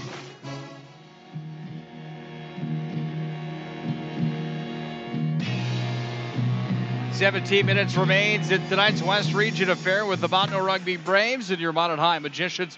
Thrifty White Drug Intermission Report. Thrifty White Drug, where your healthy outcomes are our priority. Alongside of the legend Larry McFall, I'm Nick Hulberg. Let's take a look around the state of North Dakota and the standings as we approach the month of February. And as we know, once we cross over into February, it's not long before the state tournament is upon us. Our favorite time of the year, each and every year. This year, the venue's Grand Forks in the Ralph Eggleston Arena. Larry McFall will be there with me this year. The big question, can the Magicians muster up enough wins and enough wins at the region tournament to make the big dance in Grand Forks this year? It's kind of a scare when you look at some teams across the state, including Jamestown and Dickinson, Bismarck High, Bismarck Century, a Bottineau team giving us a run here tonight. Yeah, and I still think back to the quote that you said Chad Burkhart told you several years ago, is doesn't matter what happens in the regular season, you have to play good for 3 days in February at the regional tournament. That's basically how it is. No matter where you're seated at, you all play in the region, of course, unless you lose the 8-against-9 challenge game. And so you have to put 3 good games together. And I'm sure that that's what this coaching staff of Grubb, Bennett, and Willard are hoping for, is to just get all things rolling by the time the regional tournament hits. Let's take a look around the West region right now, and here's the standings in the West. Century leads the way. They're undefeated, and only 2 losses on the year come to Red River and Central. Century, the team to beat out west. Jamestown currently sits in second with a 6-5 mark. Bismarck High 6-1. They're currently sitting in third. Dickinson currently sits in fourth on a 6-4 record in West Region play, followed by Minot at 5-4. So a win tonight is kind of a must in my mind here in Bottineau at the Lumberdome. Bottineau Rugby currently sits on a 2-4-1 mark. They're 6th in the West. Mandan is 1-5. They're 7th. Williston is winless in the West Region. They're 0-8 at number 8. And Hayes and Beulah not playing for points this year. None of their games counting for West Region standings. Any surprises out west? There's some parity here this year, but Century, the team to beat. Yeah, boy, we've done Century a couple times. They look really good. The Magicians just right in that middle of the pack. So every point, as you said, is so crucial. And so these are the games now coming down to the West Region where you just have to put it together and grab all the points in the games that you think you should win. And I know that the Minot High staff thinks they should win this game. So it's a very crucial 2 points here tonight as they build towards the end of the year. The JV hosts Hazen in a JV game tomorrow night at the Pepsi rink. I think the puck drops at 7:35 in that one tomorrow at the Pepsi Arena. at Mesa. Yes, it is. But, yeah, you got to get the points, and to do that tonight, Minot's got to kill off this penalty and then carry on and stay out of the box for the rest of the game. Let's take a look out east real quick, Larry. Red River leads the way out there, 9-0-2 on the season for the Rough Riders. Central's 9-0-2 also, but they have one less point than Red River because of a shootout win by the Rough Riders. So Red River number 1, Central number 2, Davies number 3. They've all played the same amount of games in the top 5. So these numbers are accurate. These stats are correct. Red River 1, Central 2, Davies 3, Park River from Grafton number 4, Fargo North's number 5, Fargo South Shanley number 6, Devil's Lake number 7, West Fargo Cheyenne 8, and West Fargo number 9 on the year. Let's look around the state's top performers and the guys putting up the most points. How about this year? 48 points for Kirkland Irie in 14 games from Century. 20 goals, 28 assists. He's only a junior. He's the real deal. Next to Isaiah Thomas, who has 40 on the season in 14 games. Red River's Mason Salquist, the player of the tournament 2 years ago when Red River won the big dance. He was only a sophomore then. He's a senior now. 39 points for him. 32 points for Carter Bailey, the D-man that's a junior from Century. 31 points from Cody Shepard from Dickinson. Joey Pavic, 30 points from Dickinson on the season. Red River's Dave Montgomery has 30. He's number 7 in the state. Nick Brown from Century, number 8 in the state. Jay Buchholz from Davies, number 9. Cade Stibbe from Davies, number 10. And that's the top 10 in scoring. Minot doesn't have anyone in the top 40. Well, the Century guys are just phenomenal. Be interesting to see how they go through the region, and then hopefully for them onto the state tournament. As far as the standings go, we always know Red River and Central are up there. Davies also playing well. And it's nice to see Grafton Park River, another small venue team, just like this Bottineau rugby team, that hasn't been very good the last few years, who usually are always good. Nice to see them back up there right now, clinging to that 4th spot in the East, Grafton Park River.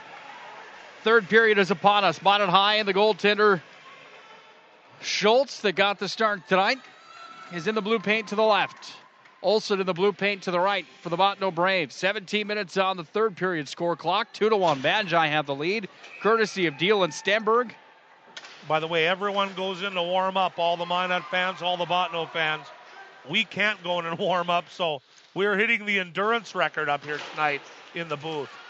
Too bad my feet were sweating in the Suburban driving across western North Dakota, northern North Dakota, selling roofing today, courtesy of Tecta America Dakotas. My feet were wet when I got in here because they were sweating. I know that's disgusting, and now they're icicles. No. Minute 7 remains on the power play here for the Bottineau Braves. It's taken by Vile on his own end, fired it forward out to center back into the offensive zone. Nate Hammond goes coast to coast, throws it in front of Schultz. Puck's taken here by the Magi. Stenberg backhands it the length of the ice, and he's rocked.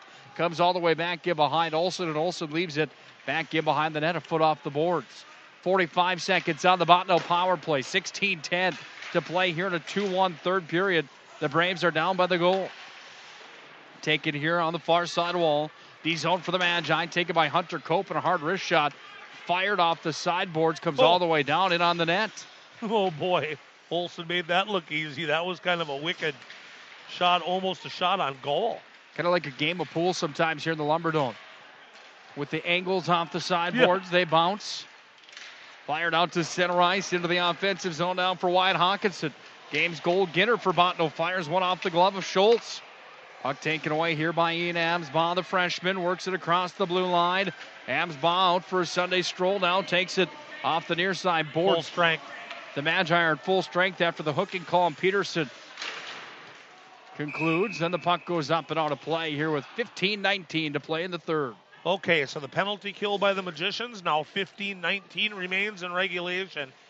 Now it's time to put a padlock and a lock on that penalty box door and don't go in no more.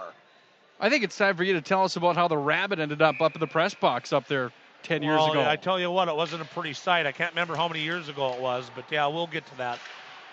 Hammered around the end wall on the near side wing. Back into the Minot High defensive zone. Sit in front of Schultz. Comes right through the blue paint. And now it's Jack Plemmel up the far wall that carries into the offensive zone. Plemmel collides with number 4 on the far side. That's Rybczynski. Big hit there back in behind the net. Puck is set up by the Magi. Nick Murphy up to the point for Opposda. Back in behind the cage of Olsen. Comes around to Plemmel. Right side of the ice surface underneath the goal line. Back to Fillion behind the goal. Pushed away to the near wing. 14:40 to play in the third. Minot high up by a goal. They look for more. As Fillion has it. Holds it in the zone. Takes it in front of the net. Can't get it down to Plemmel. Comes all the way back to the point where it's taken by Opposda. He moved it forward. Crossing into the Minot high end. Turning one towards the net. That was a howitzer off the end wall from Jay Shearer. It comes off that wall fast, doesn't it, Nick? Schultz had to be on top of that one. Puck comes out to center ice now for Plemmel. He's in. Plemmel didn't get anything on the shot. He may have been blocked on the attempt there from Dolbear. Comes back in behind the net. Minot high offensive zone. Intended recipient was Brent Davis. Puck was taken away and back through center ice. Nick Costa. Costa crosses into Minot high territory. Back in behind the Magi net. Here's Peterson back behind the cage. Schultz glove side. Up the boards it comes to the half wall. Trying to clear the zone of the Braves. They can't do it. Held in at the top of the circle by the Magicians. And Logan Broughton back to retrieve. He goes hard into the end wall as he's still being worked on there by the Bottineau forwards on the forecheck. Magi can't clear the zone as it comes up to the point with Davis. He just couldn't push it out. Way to the near side wing. Now the puck escapes the zone.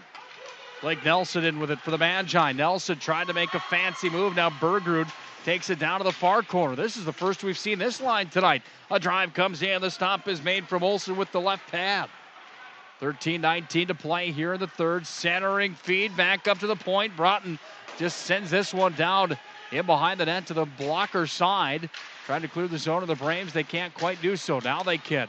With real estate out at center ice. Puck comes up out of the tape for Peterson. He's going to be met there on the far wall by Gabe Clements. And at center ice, it's dumped in. Off of Logan Broughton on the near wing. Pushed up to center. Bergerud out for a Sunday stroll into the offensive zone. Just completely didn't move his feet, and the puck was stripped from him. Puck taken away on the far side wall. Now to Opposda. Opposda up to Deal. Deal out to center ice, and Deal's going to cross into the offensive zone where he takes it down. Sent in front of the net. No one home for the Magi. Puck is taken now by the Bottineau forward Hawkinson, the game goal getter for Bottineau. He dumps that one back in behind the net where Opposda went over to Stenberg. Stenberg trying to clear his own end. Far wall pushed right over the center ice dot. Off to Weil. Weil sends it in.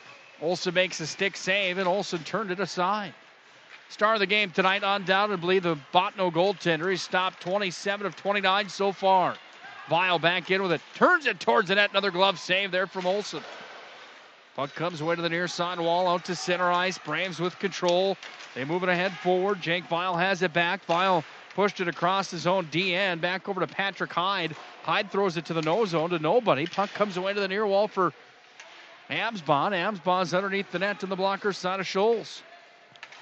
Magi having a hard time clearing the zone here with their top unit. Comes all the way back, get behind the net of Scholes again. Over to Stenberg. Stenberg one step behind the puck. He lost it on the wall. Now it's pushed out to center ice. And the Magi lose a handle on it again. Now they get it back. And now Hyde goes coast to coast. Sends it in. That puck fired off the dasher out of play. Hyde tried to pick the upper top corner. That was a pretty nice shot as it ricochets out. We were over on the other side where Lee Halverson's broadcasting from by the penalty boxes. A lot of Minot fans know back in the day at a lot of the rinks when teams would score the first goal on the Magicians, all the dead jackrabbits would be thrown out on the ice, mocking the bunny and the Magicians. Puck off the referee's helmet right into the Bottineau bench. 11:17 to play in the third. 2-1 Magi. Please continue. So Rob and I were up there, and the Bottineau, I think Eric Herbel scored on the Magicians, and somebody took, obviously tried to fling the rabbit up from over there underneath that box that you're looking at, Nick, and it hit they didn't get it up above the netting, and it bounced off the netting and landed, like we see Lee over there, landed right on the ledge of the box that we were in. And I'm not too fond of dead, bloody rabbits. And so that was the end of my broadcasting that night until Rob got the rabbit out of there.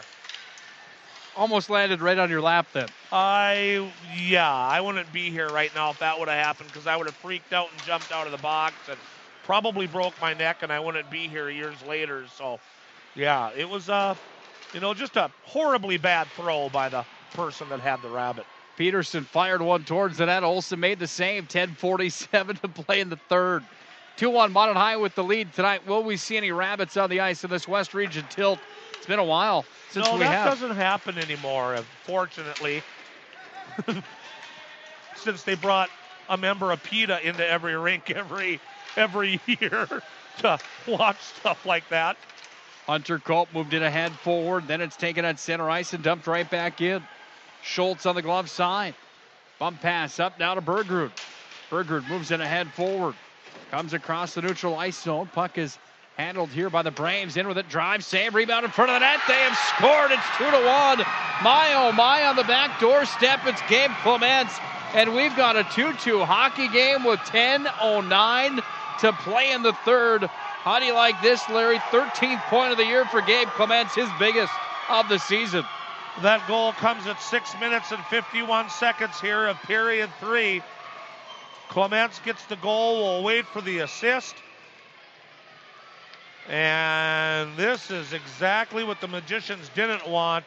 And the Braves fans have got this place rocking. Buckle up tight tonight. How do you like being in your first varsity appearance? Says Schultz down there tonight. And now he's got himself in a dogfight. I could not once again hear her say the assist. I'm sorry, folks at home. We can't hear very well, and I missed that one. I didn't hear what she said. 9:45 to play in the third. 2-2 the score. Bottineau Rugby has tied the contest with the Magi. Back at the point. The drive comes in. Went wide. Vile's got it. Bottom of the circle. Offensive zone. Vile out across the blue line. Went for a stroll. Got it off to Hertz. Bounces back in behind the net. Taken away here by Stenberg. Back bottom of the circle. Trying to go to Vile. Puck taken at the half boards. Comes back up. Center slot deal. Turns it in. Oh, that was a headhunt. Went just wide of the goaltender on the glove side. Over the crossbar came. And the puck is pushed up the near side wall. Rybczynski trying to clear it. Can't. Top of the circle it comes. Jake Vile now dances with it, but he danced straight out of the zone. And now the Magi have to regroup as Patrick Hyde's back in on the far wing. Hyde makes a nice spin move, top of the circle. Now he's in. Hyde turns it in. Waffle board save, and the goaltender Olsen lost his stick again. Puck comes away to the near side wing, moved up to center ice. Now it's taken here by Logan Broughton across. Pat Hyde has a clear lane. Hyde's in. Hyde throws it in front. Stenberg for his second of the night. No, he's robbed. Right on the doorstep. Stenberg from Hyde. Great play. Even greater save. And there's an icing on the Braves with 8:32 to play in the third. Boy, Tyler Olsen's playing a great game in the net, but boy, he's got to grip that stick better. That's the third time he's lost his stick tonight. Defenseman handed him a stick until he could finally get it back. Face-off will come to his left. We're down to only 8:32 remaining in regulation. It's 2-2 in the Dome. Any idea who won that night that the rabbit was thrown on your lap? Eric Herbel, Mr. Hockey that year. Did he lead the Braves to victory? Do you remember? No, I don't even really remember. I think Minot High did win it, but Herbel, I think, had another exceptional game. He was a standout. Talked to him a little bit in the lobby tonight. Fillion walked it out, tried to fire it towards the net, went wide. I met Eric Herbel when he played for the Bismarck Bobcats of the North American League. I was the play-by-play guy for the Cats at that time. Then he came to Minot State, won a national title with the MSU Beavers, and Wade Regere's team in 2013. Great guy. Yeah, great player too. There's a dead rabbit on the ice. You wouldn't believe it, Larry, right at center ice. And you said it wouldn't happen, but there it is. Referee not too excited to pick it up, but he does. It looks like it's a little frozen too. That thing is frozen solid. Yeah, it's frozen solid. A frozen solid dead rabbit. Well, at least it didn't land on me up here, Nick, because I would have lost it completely. Play comes to a close because of a frozen rabbit onto the ice tonight. Please do not throw any rabbits on the ice, was just the announcement. Aren't you? Oh, yeah, just a second. I brought a few rabbits tonight. I'll leave them in my pocket. Bismarck, by the way, set the record. 26 rabbits back in the day.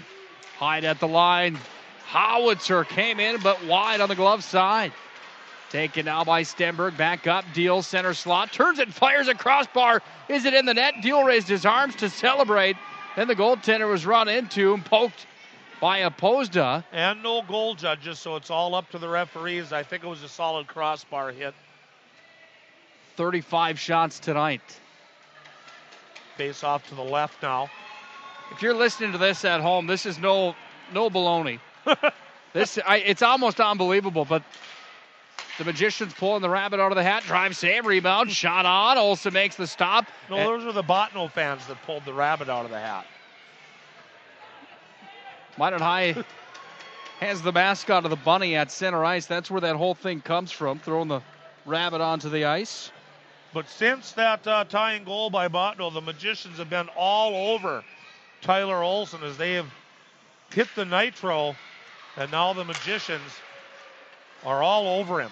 Olsen makes another stop. 7.5 to play here in the third. 2-2 tilt. Taken away by Jake Vial. Puck picked up by the Braves out to center.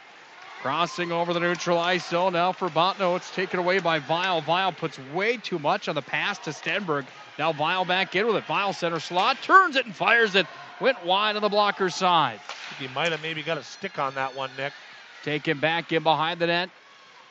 Mason Deal runs right into Stenberg. They miscommunicate back behind the cage. Now Stenberg pushes it out from behind. Stenberg walks it away back to the point. No one's in front of the net. There they are. Taken by Hyde back to the far side. Opposed to shot, save, rebound, turned aside again. Olsen putting in a clinic tonight. Comes back up center slot. Shot came in but wide from Opposed. 6:42 to play here in the third period. Still 2-2. Hyde tries to hold the line for the Magi.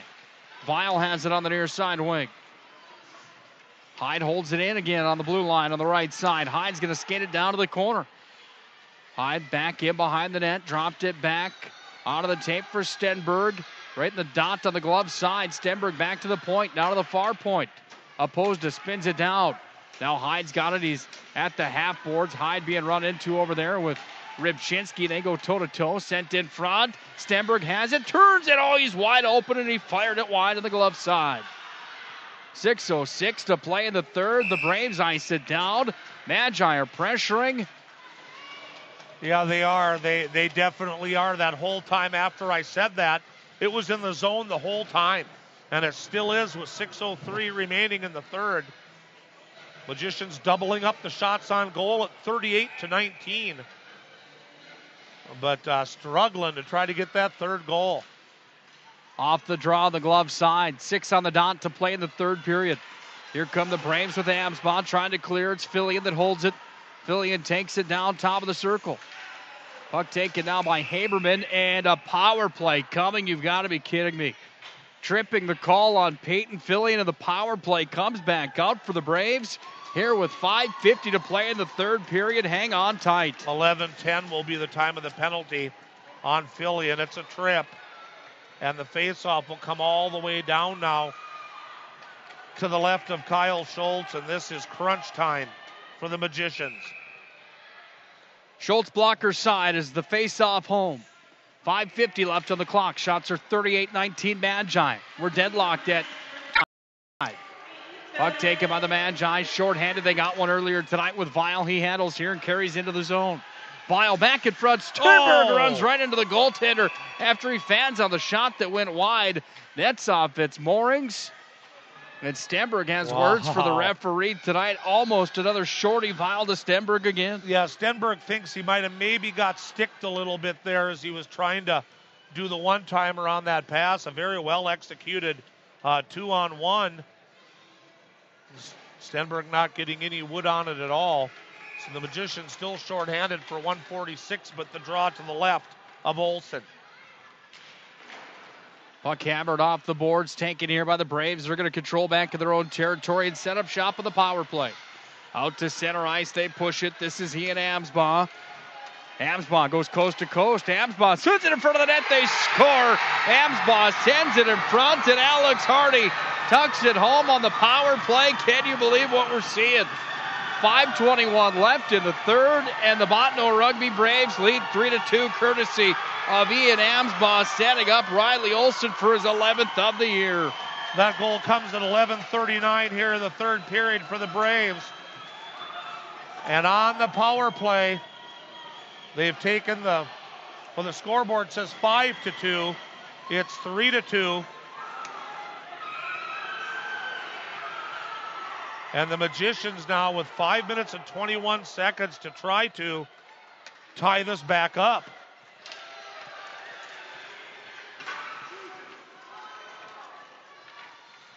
Should be Hardy from Amsbaugh. We'll listen to the announcement. Puck flipped up at center. The text messages that I receive during these games sometimes just unbelievable. It's going to be... I couldn't hear the goal score. The assist was 16. It's Riley Olson from Amsbaugh is who it was. Centering feed. Fillion a drive. A save. Rebound in front of the net. That one turned aside and it goes up and out of play. 4:49 to play in the third. 3-2 Minot High. Another additional big save by Tyler Olson there. The Magicians poke at the rebound, but it ends up way up onto the advertising signs, and the whistle blows.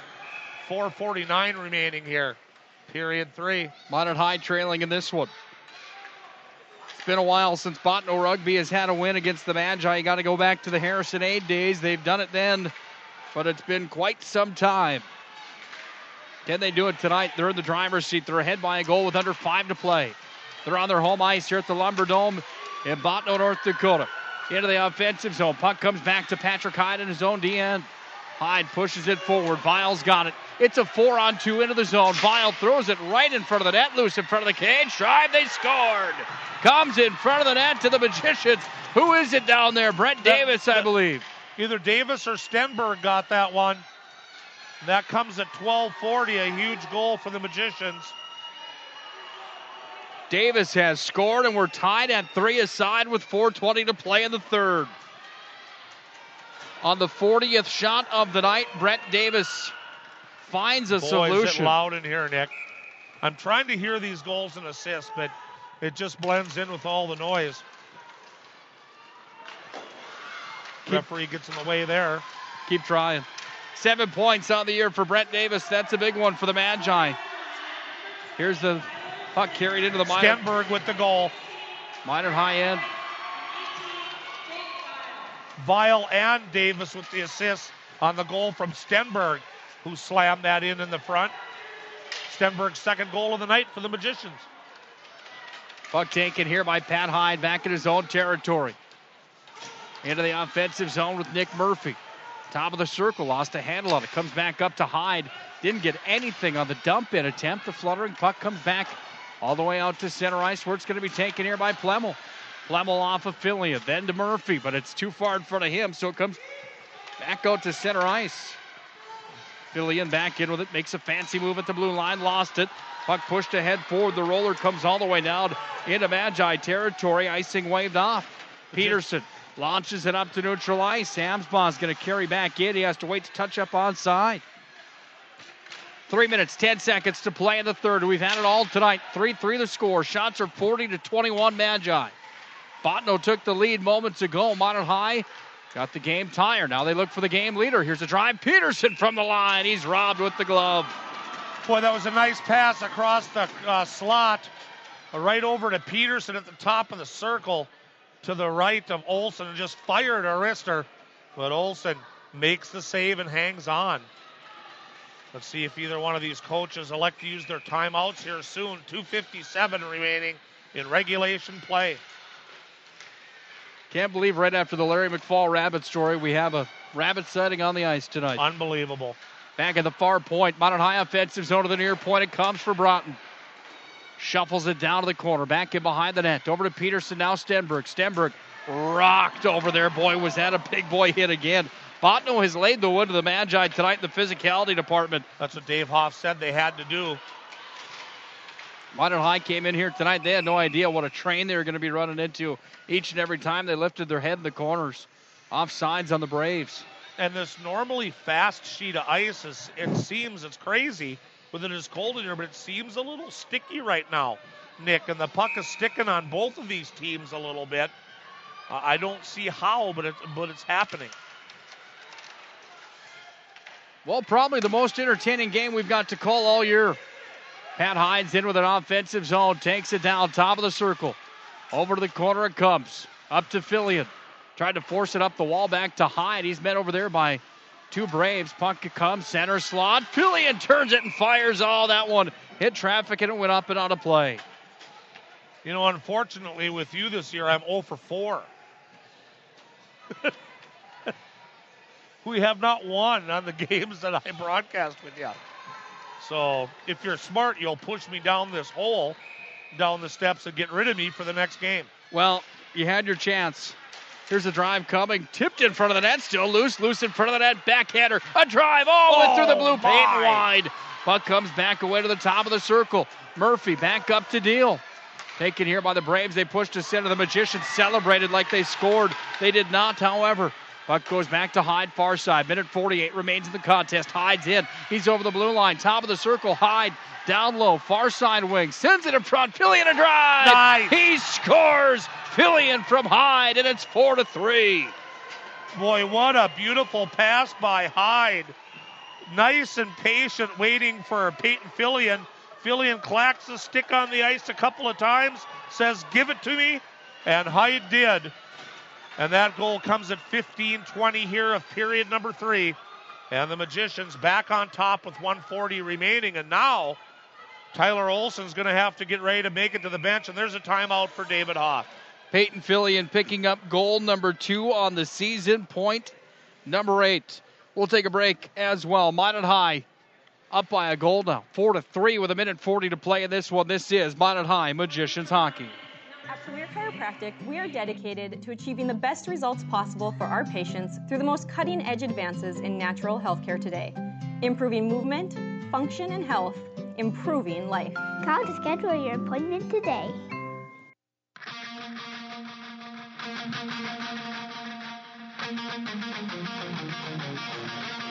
Well, it's been a jungle in here tonight, that's for sure. The Bottineau Lumberdome has been at volume more than once.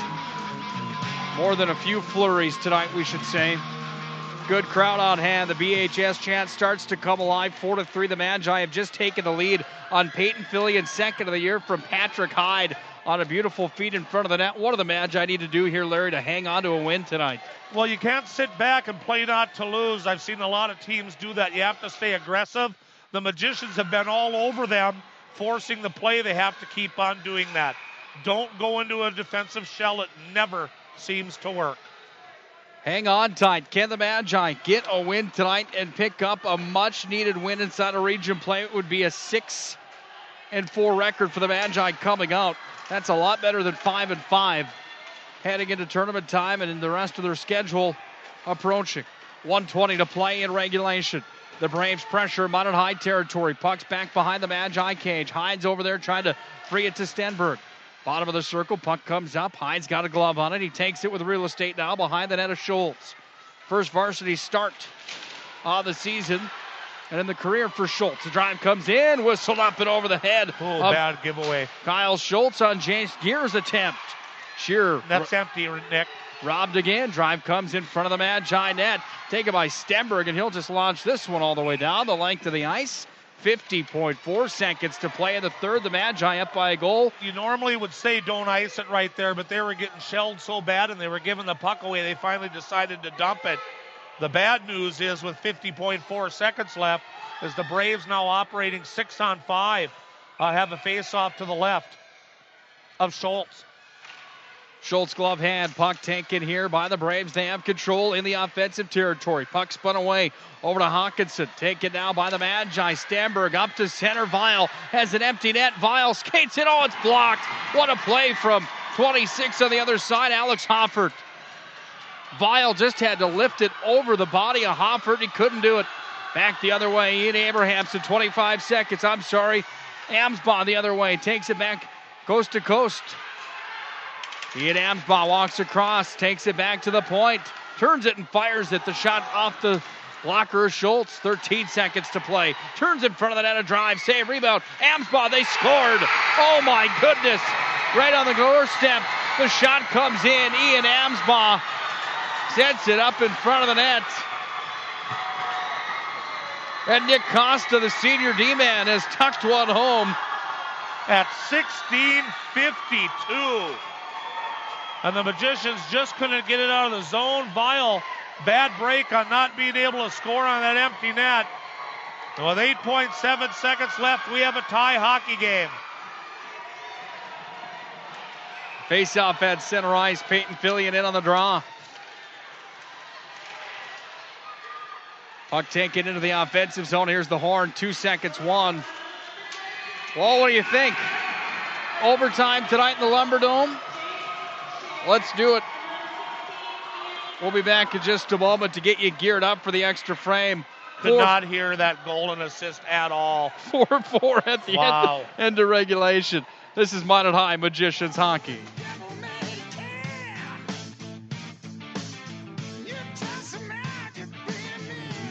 First International Bank and Trust employees are actively involved in helping our customers and communities grow. This is Kevin Vigestad from First International Bank and Trust, member FDIC, equal housing lender. Whether it's coaching a Little League team, leading through involvement with nonprofit organizations, or a proud Beaver booster, know that all of us at First International Bank and Trust are committed to giving back to the places where we live and work.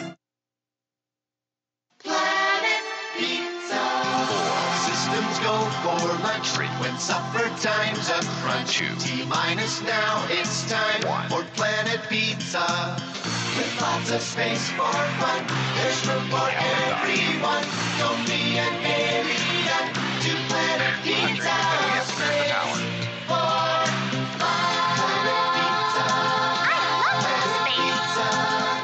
Planet Pizza. I'm Steve Funningsland, consumer lender at First Western Bank and Trust and sports enthusiast. Employees at First Western know the importance of teamwork in their day-to-day banking duties to best serve the community. I know the Minot and surrounding area high school and college athletic teams know the importance of teamwork as well. We want to wish all local teams good luck in their athletic endeavors this year. Stay safe on the courts, on the fields, on the rinks, and in the gyms. We look forward to watching you succeed. With familiar faces you know, who know you by name, First Western Bank and Trust, you can bank on us, member FDIC, equal housing lender.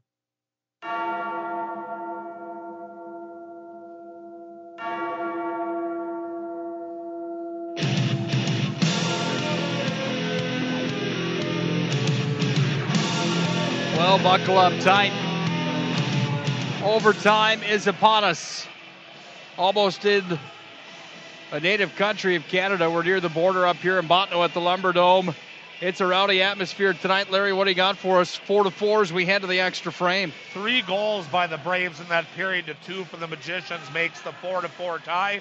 Penalties in the third period, just 1 on Philly and a Minot. So that makes 5 penalties for the Magicians tonight compared to 3 for the Braves. Goaltender saves. Tyler Olson, 13 in the first, 14 in the second, 12 in the third, for a game total of 39 so far. And for the Magicians, Kyle Schultz, 1 save in the first, 13 in the second, and 6 in the third for a 3-period total of 20. Well, here we go, the Magicians to our right. That's if you have a radio dial. If you've got the digital radio, it's just the north end of the Lumberdome. Bottineau down on the south end of the rink. That's to our left. This place is amped up. They're fired up and ready for overtime. The big school, Minot High, coming in tonight. Braves love nothing more than... And they've got a student body here. Unfortunately, in Minot, we never get student bodies anymore. These kids in here are loud tonight. 8 minutes of 5-on-5 overtime tonight from the Lumberdome. Magicians push it in with Patrick Hyde. Offensive territory, back to the point. Logan Broughton sends it in front of the net, taken here by the Braves, and they bring it up to center ice. Dumped in, Scholes blocker save. Oh, that was a bouncer that came in from outside the blue line, and the Magicians push it back the length of the ice. Roller comes all the way down. Icing on the Magi, 26 seconds into the extra frame. I can't believe how much pucks are bouncing in here when the ice is cold and the pucks should be frozen. It's just unbelievable. And like you said, it's almost like a pool game. You never know how that puck is coming off the boards in here. You got to be ready for everything here at the Lumberdome. Judging by how cold my feet are right now and pretty much frozen, I would think that puck would... Yeah, it's going to be a short post-game show tonight, I tell you that much. Stenberg's in.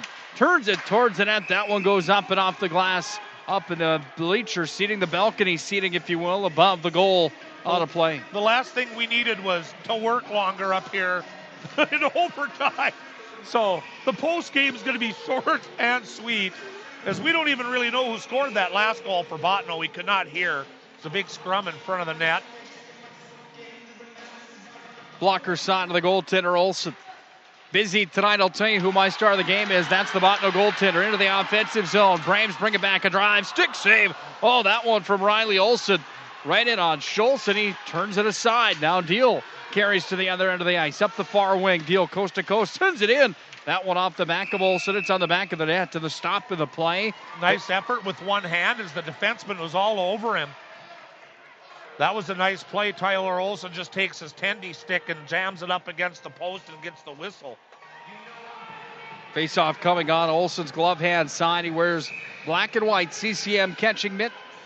Waffle board. He's got Vaughn leg pads on tonight. Plenty of puck marks on those pads here tonight.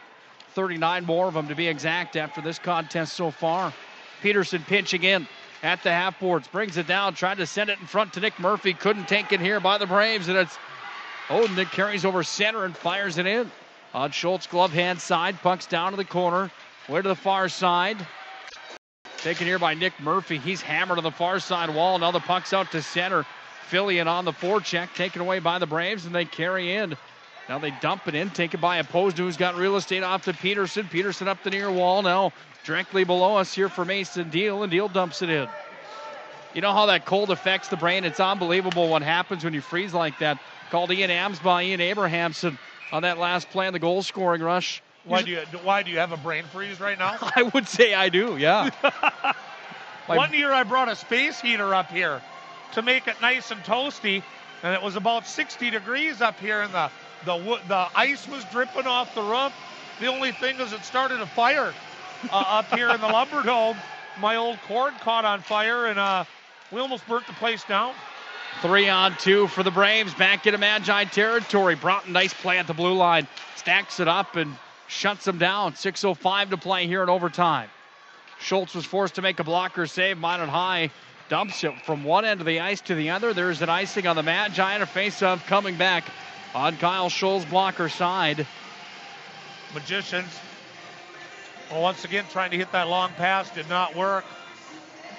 And you want to keep the icings to a minimum here in overtime. Face-off to the right of Schultz. On the blocker side, the draw to be taken by Davis. One back to the Braves. They put one on net. Schultz, can of corn for him. Stick save there. Puck goes back into Brave territory. Fired back out to center ice. The Magicians have it here with Patrick Hyde. Waits for his teammates to touch up onside. Then Hyde makes a move. Now another brings it in. Far side. Davis, a one-timer. Howitzer hit by the shin pad of Hanlon. And back on the retrieve is Logan Bottineau. Shifts it back up over to Davis. Davis threw it through the neutral ice zone and hit traffic there. Now it's going to be taken by Hyde again. Hyde snakes his way through neutral ice off to Stenberg. Sends it in. Pad save. Juicy rebound out front. No one home for the Magi. Puck taken here and back the other way for the Braves. It's Amsbaugh. Amsbaugh's in over the blue line. That's an offsides on Bottineau, and they bring it back out to neutral ice with 5:14 to play in OT. And I think the Magicians, just for a couple seconds there, Nick might have had too many men on the ice on that line change. And they're bringing the face-off outside of Schultz's zone to his left. 5:14 left in overtime. Opposed into the offensive zone. Tees one up. That one hit traffic. Comes all the way back up to center ice for Peterson, who just dumps it back down to the corner of the far wing. Braves back in their own territory to pick it up. The overtime isn't enough tonight. We're going to go to a shootout here in the Lumber Dome. That will be interesting. Back at the point, Peterson had the puck taken from him. Back the other way. This is Hoffert. Here's a slashing call to Magi as Rosendahl was in on the break. And coming back and putting the stick to him was Opposed. That penalty comes at 3:20 here of overtime. Opposed to slash the stick out of his hand. And that's going to give Bottineau the power play. Like the call, dislike the call, kind of have to make the call when the stick goes flying out of the hands, you think? Yeah, you can't knock the stick out of a guy's hands, especially when he's getting ready to make a shot on goal.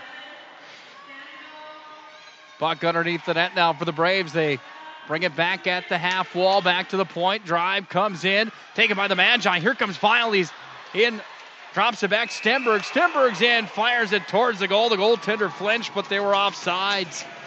Boy, that might have been awfully close there.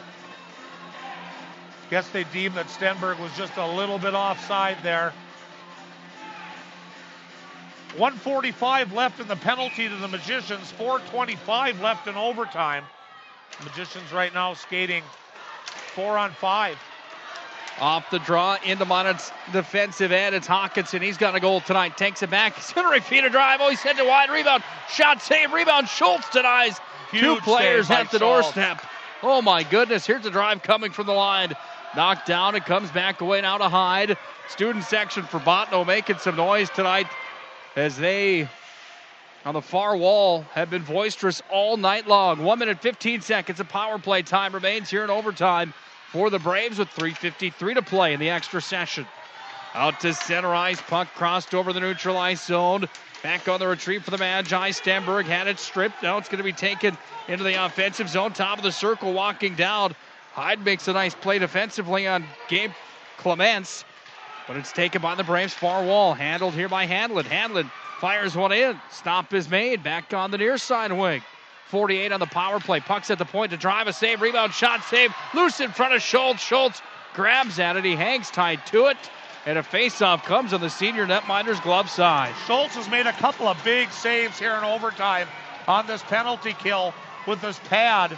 That time he gets the pad right by the post at the last second against the post to stop that, and then scoops it up with the glove. He's still got to survive 43 seconds here, and 3:23 left in the overtime. Off the draw, comes in on Schultz glove hand side, but it's taken by Tatum Hertz. He hasn't played a whole ton tonight. He dumped it down. Jack Plemmel shorthanded, has it behind the net. Plemmel offensive zone. Oh, Plemmel's railed from behind. He's still on the ice. That's going to probably be a game ejection. I'd have to guess. Plemmel down and in all sorts of pain. 2 skaters hit him from behind. 2 guys got him. Plemmel's still down. No trainer out there. Plemmel's in all sorts of pain. Fillion and Stenberg come out. I don't think there is a trainer here. Jack Plemmel tonight, and Plemmel's going to limp this one back to the bench. And that will even things up here. There was 27 seconds left in the Magician penalty. Now that will be even.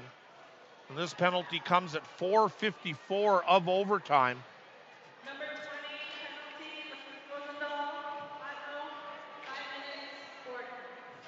It's a 5-minute, so for the rest of the overtime time, after the 27 seconds is up, the Magicians will be on the power play.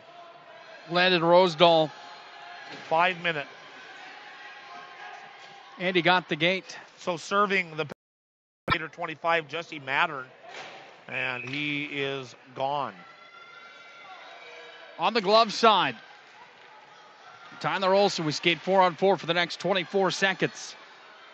After that, Minot High's power play comes out. If we get there, as Hyde holds the line. Hyde dishes across. One-timer. Deal. Oh, he fanned out. It came right to him. Deal didn't move it forward at all. Puck comes back out to the neutral ice zone, and it's taken here by the Braves. They bring it into the offensive zone. Down behind Schultz. Puck taken here by Logan Broughton, and Broughton's going to move this one up to neutral. The Magicians back at full strength as Sam Opozda is out of the penalty box, and the Magi power play will be on the ice for the remainder of the game. That is, of course, unless they end up with a penalty against. Here's a drive coming. Logan Broughton whistles one up and wide on the glove side. 2:20 to play here in the OT. Underneath the net near wing, Broughton brings it up the near side half boards. Broughton dishes far side. He's got Stenberg, top of the circle, far wing. Stenberg brings it right back in front of the net, taken here by the Braves, and it's launched out. Rolls all the way down on the blocker side of Schultz here with 2 minutes and 4 seconds to play in OT. Now the Magicians have to get somebody in front of Olsen. They're not getting anybody in front of the net when they were setting up there on the zone. Rybczynski, one end of the ice to the other, fires down on Schultz. He gloves it, then the puck is taken by the Magi. Patrick Hyde. He's received all West Region and all state honors before, brings it ahead forward off to Logan Broughton into the offensive zone. Puck flipped up again, and it's launched down. Braves have a nice kill tonight with Handlin. Buck 35 remains in OT. Here's Patrick Hyde back behind his own net. He's being hounded there heavily by Nick Costa. Now to center ice. Hyde delivers across. This is Jake Vial in, top of the circle. Centering feet of drive, all one-timer to Brent Davis. Nice stop there as Olsen denied him. Back at the point, Taposta turns it in. Shot comes up wide. Rebound shot. They score. Overtime winner. And it's Brett Davis that tucks it home, and the Magicians pick up win number 6 inside of region play on the season. They didn't make it easy tonight by any means. What a contest this was. 6:49 the time of that Magician overtime goal on the power play. And maybe I can hear the announcement this time as now you can hear a pin drop in the Lumberdome. Hats off to Dave Hoff's club tonight. Tied with the assist. I didn't hear who got the goal. 45. It was Brett Davis that scored it. 45 from 45-33. Final shots tonight. Magi win 5-4. Buffalo Wild Wings postgame show is next. The Magi escaped the Lumberdome with a big one tonight. Boy, plenty to talk about. We're going to do it quickly because we're freezing. 5-4 Magi win. Win number 6 in region play on the year. Buffalo Wild Wings postgame show is next. This is Minot High Magicians Hockey. First International Bank and Trust employees are actively involved in helping our customers and communities grow. This is Kevin Vigestad from First International Bank and Trust, member FDIC, equal housing lender. Whether it's coaching a Little League team, leading through involvement with nonprofit organizations, or a proud Beaver booster, know that all of us at First International Bank and Trust are committed to giving back to the places where we live and work. Planet Pizza. All systems go for lunch. Frequent supper times a crunch. T-minus now, it's time for Planet Pizza. With lots of space for fun, there's room for everyone. Don't be an alien to Planet Pizza. Space for fun. Planet Pizza. Planet Pizza.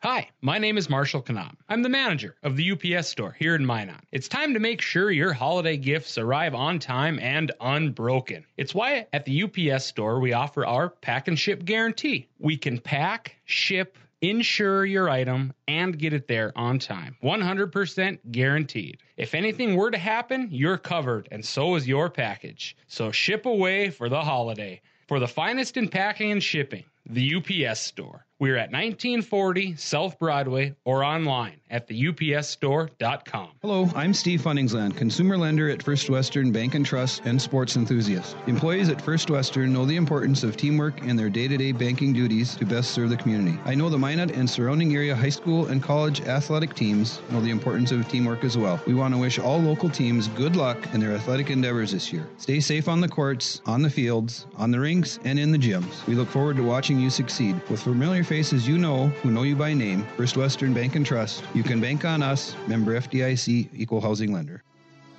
ProStyleProduction.com.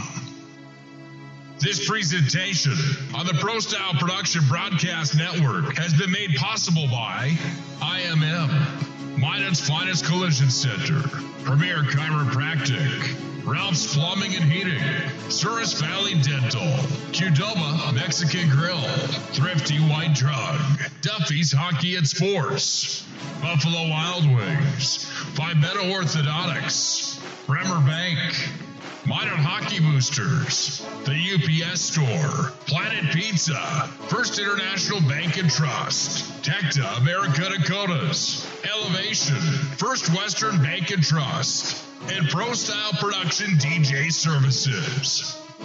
Stay up to date with the Pro Style Production Broadcast Network at ProStyleProduction.com.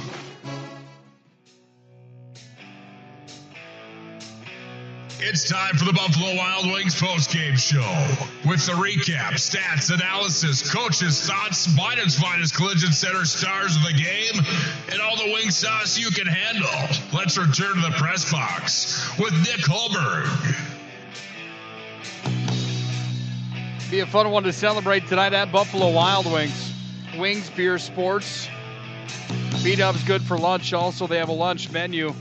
Go there tomorrow for lunch and talk about the Magicians, who are now 6-4 inside of West Region play, and the Bottineau Braves, who are now 2-4-2 inside of West Region play. Nick Hulberg along with Larry McFall. Larry, let's make this Buffalo Wild Wings postgame show quick tonight. I know we're freezing here tonight. How did this go down? 5-4 victory for the Magi. Well, we're taking a look at the penalties first. Bottineau had 4 calls for 11 minutes. One of them was a 5-minute penalty at the end that put the Magicians on the game-winning power play. And Minot was whistled 6 times for 12 minutes. The goalies ended up both coming up with big games. For Kyle Schultz, his first start as a senior for the Magicians, had 1 in the first, 13 in the second, 6 in the third, and 9 in overtime. Good job on that power play for a game total of 29. Tyler Olson, just as salty, 13 in the first, 14 in the second, 12 in the third, and 2 in overtime for a total of 31. So the goaltenders ended up playing very close in this one. And the goal scorers, once again, Stenberg got the first goal for the Magicians at 3:53, assisted by Weil and number 2, Logan Broughton. They scored again. Weil at the 2:02 mark of the second period, unassisted, shorthanded. Bottineau tallied at 8:42. Skater number 15 got that one. Wyatt Hawkinson made it 2-1. Magicians after 2 periods of play. Then the penalties started getting in trouble for the Magicians, and Bottineau scored 2 straight goals, one at 6:51 of the period on a goal by Gabe Clements. The assist, I did not know. I wrote a question mark. I could not hear her. Bottineau got another one at 11:39.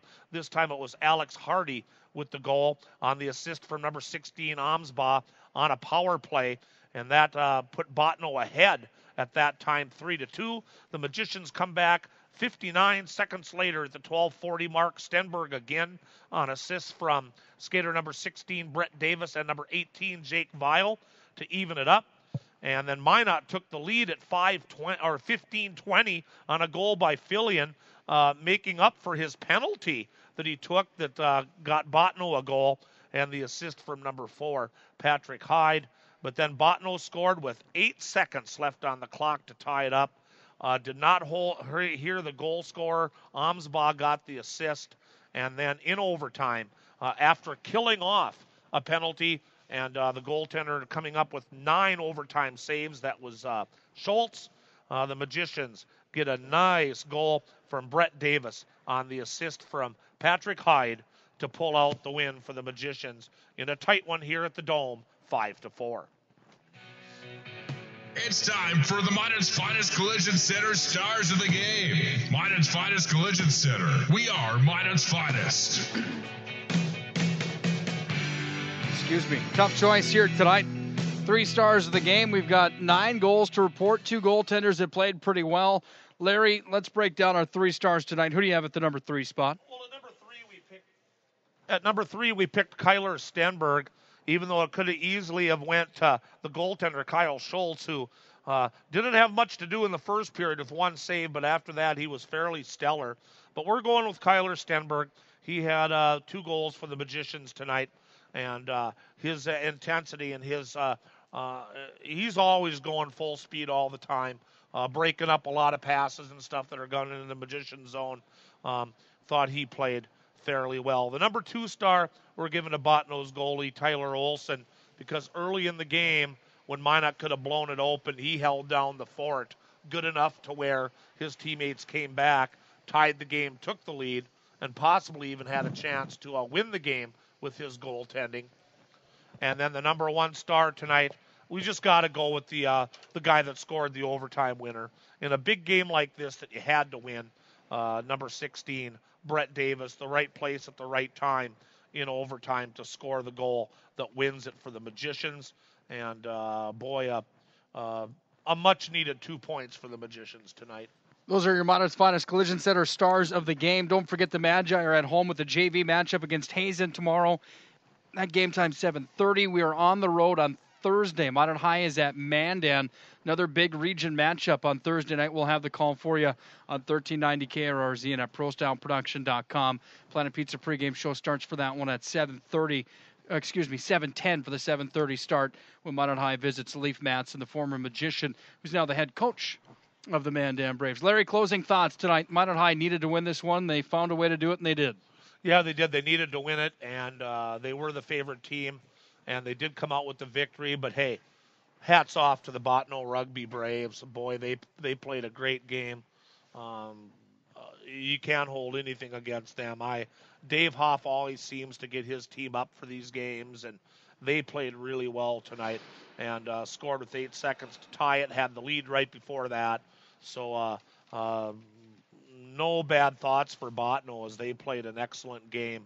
Also, I know they wish they would have had the victory, but they can take away this game, I think, on the plus column for them as far as them getting geared up for the regional tournament as well. And a big win for the Magicians on a game that desperately needed here in the Lumber Dome. Larry, as always, we appreciate your time tonight. Even saw a rabbit on the ice tonight here at the Lumber Dome. Minot High wins in overtime. They improve to 6-4 in the West. Bottineau falls to 2-4-2. Minot High's now 7-9 overall. We'll see you Thursday night in Mandan when the Magicians take on the Braves again, this time from Mandan. For Mr. Larry McFall, I'm Nick Hulberg. Thanks for joining us tonight from the Lumber Dome here in Bottineau, North Dakota. Thanks to all those sponsors, and thank you for joining us and listening each and every night to Magi Hockey. We'll see you Thursday. Until then, good night and God bless. ProStyleProduction.com. Fibeto Orthodontics, Bremer Bank, Minot Hockey Boosters, the UPS Store, Planet Pizza, First International Bank and Trust, Tecta America Dakotas, Elevation, First Western Bank and Trust, and Pro Style Production DJ Services. Stay up to date with the Pro Style Production Broadcast Network.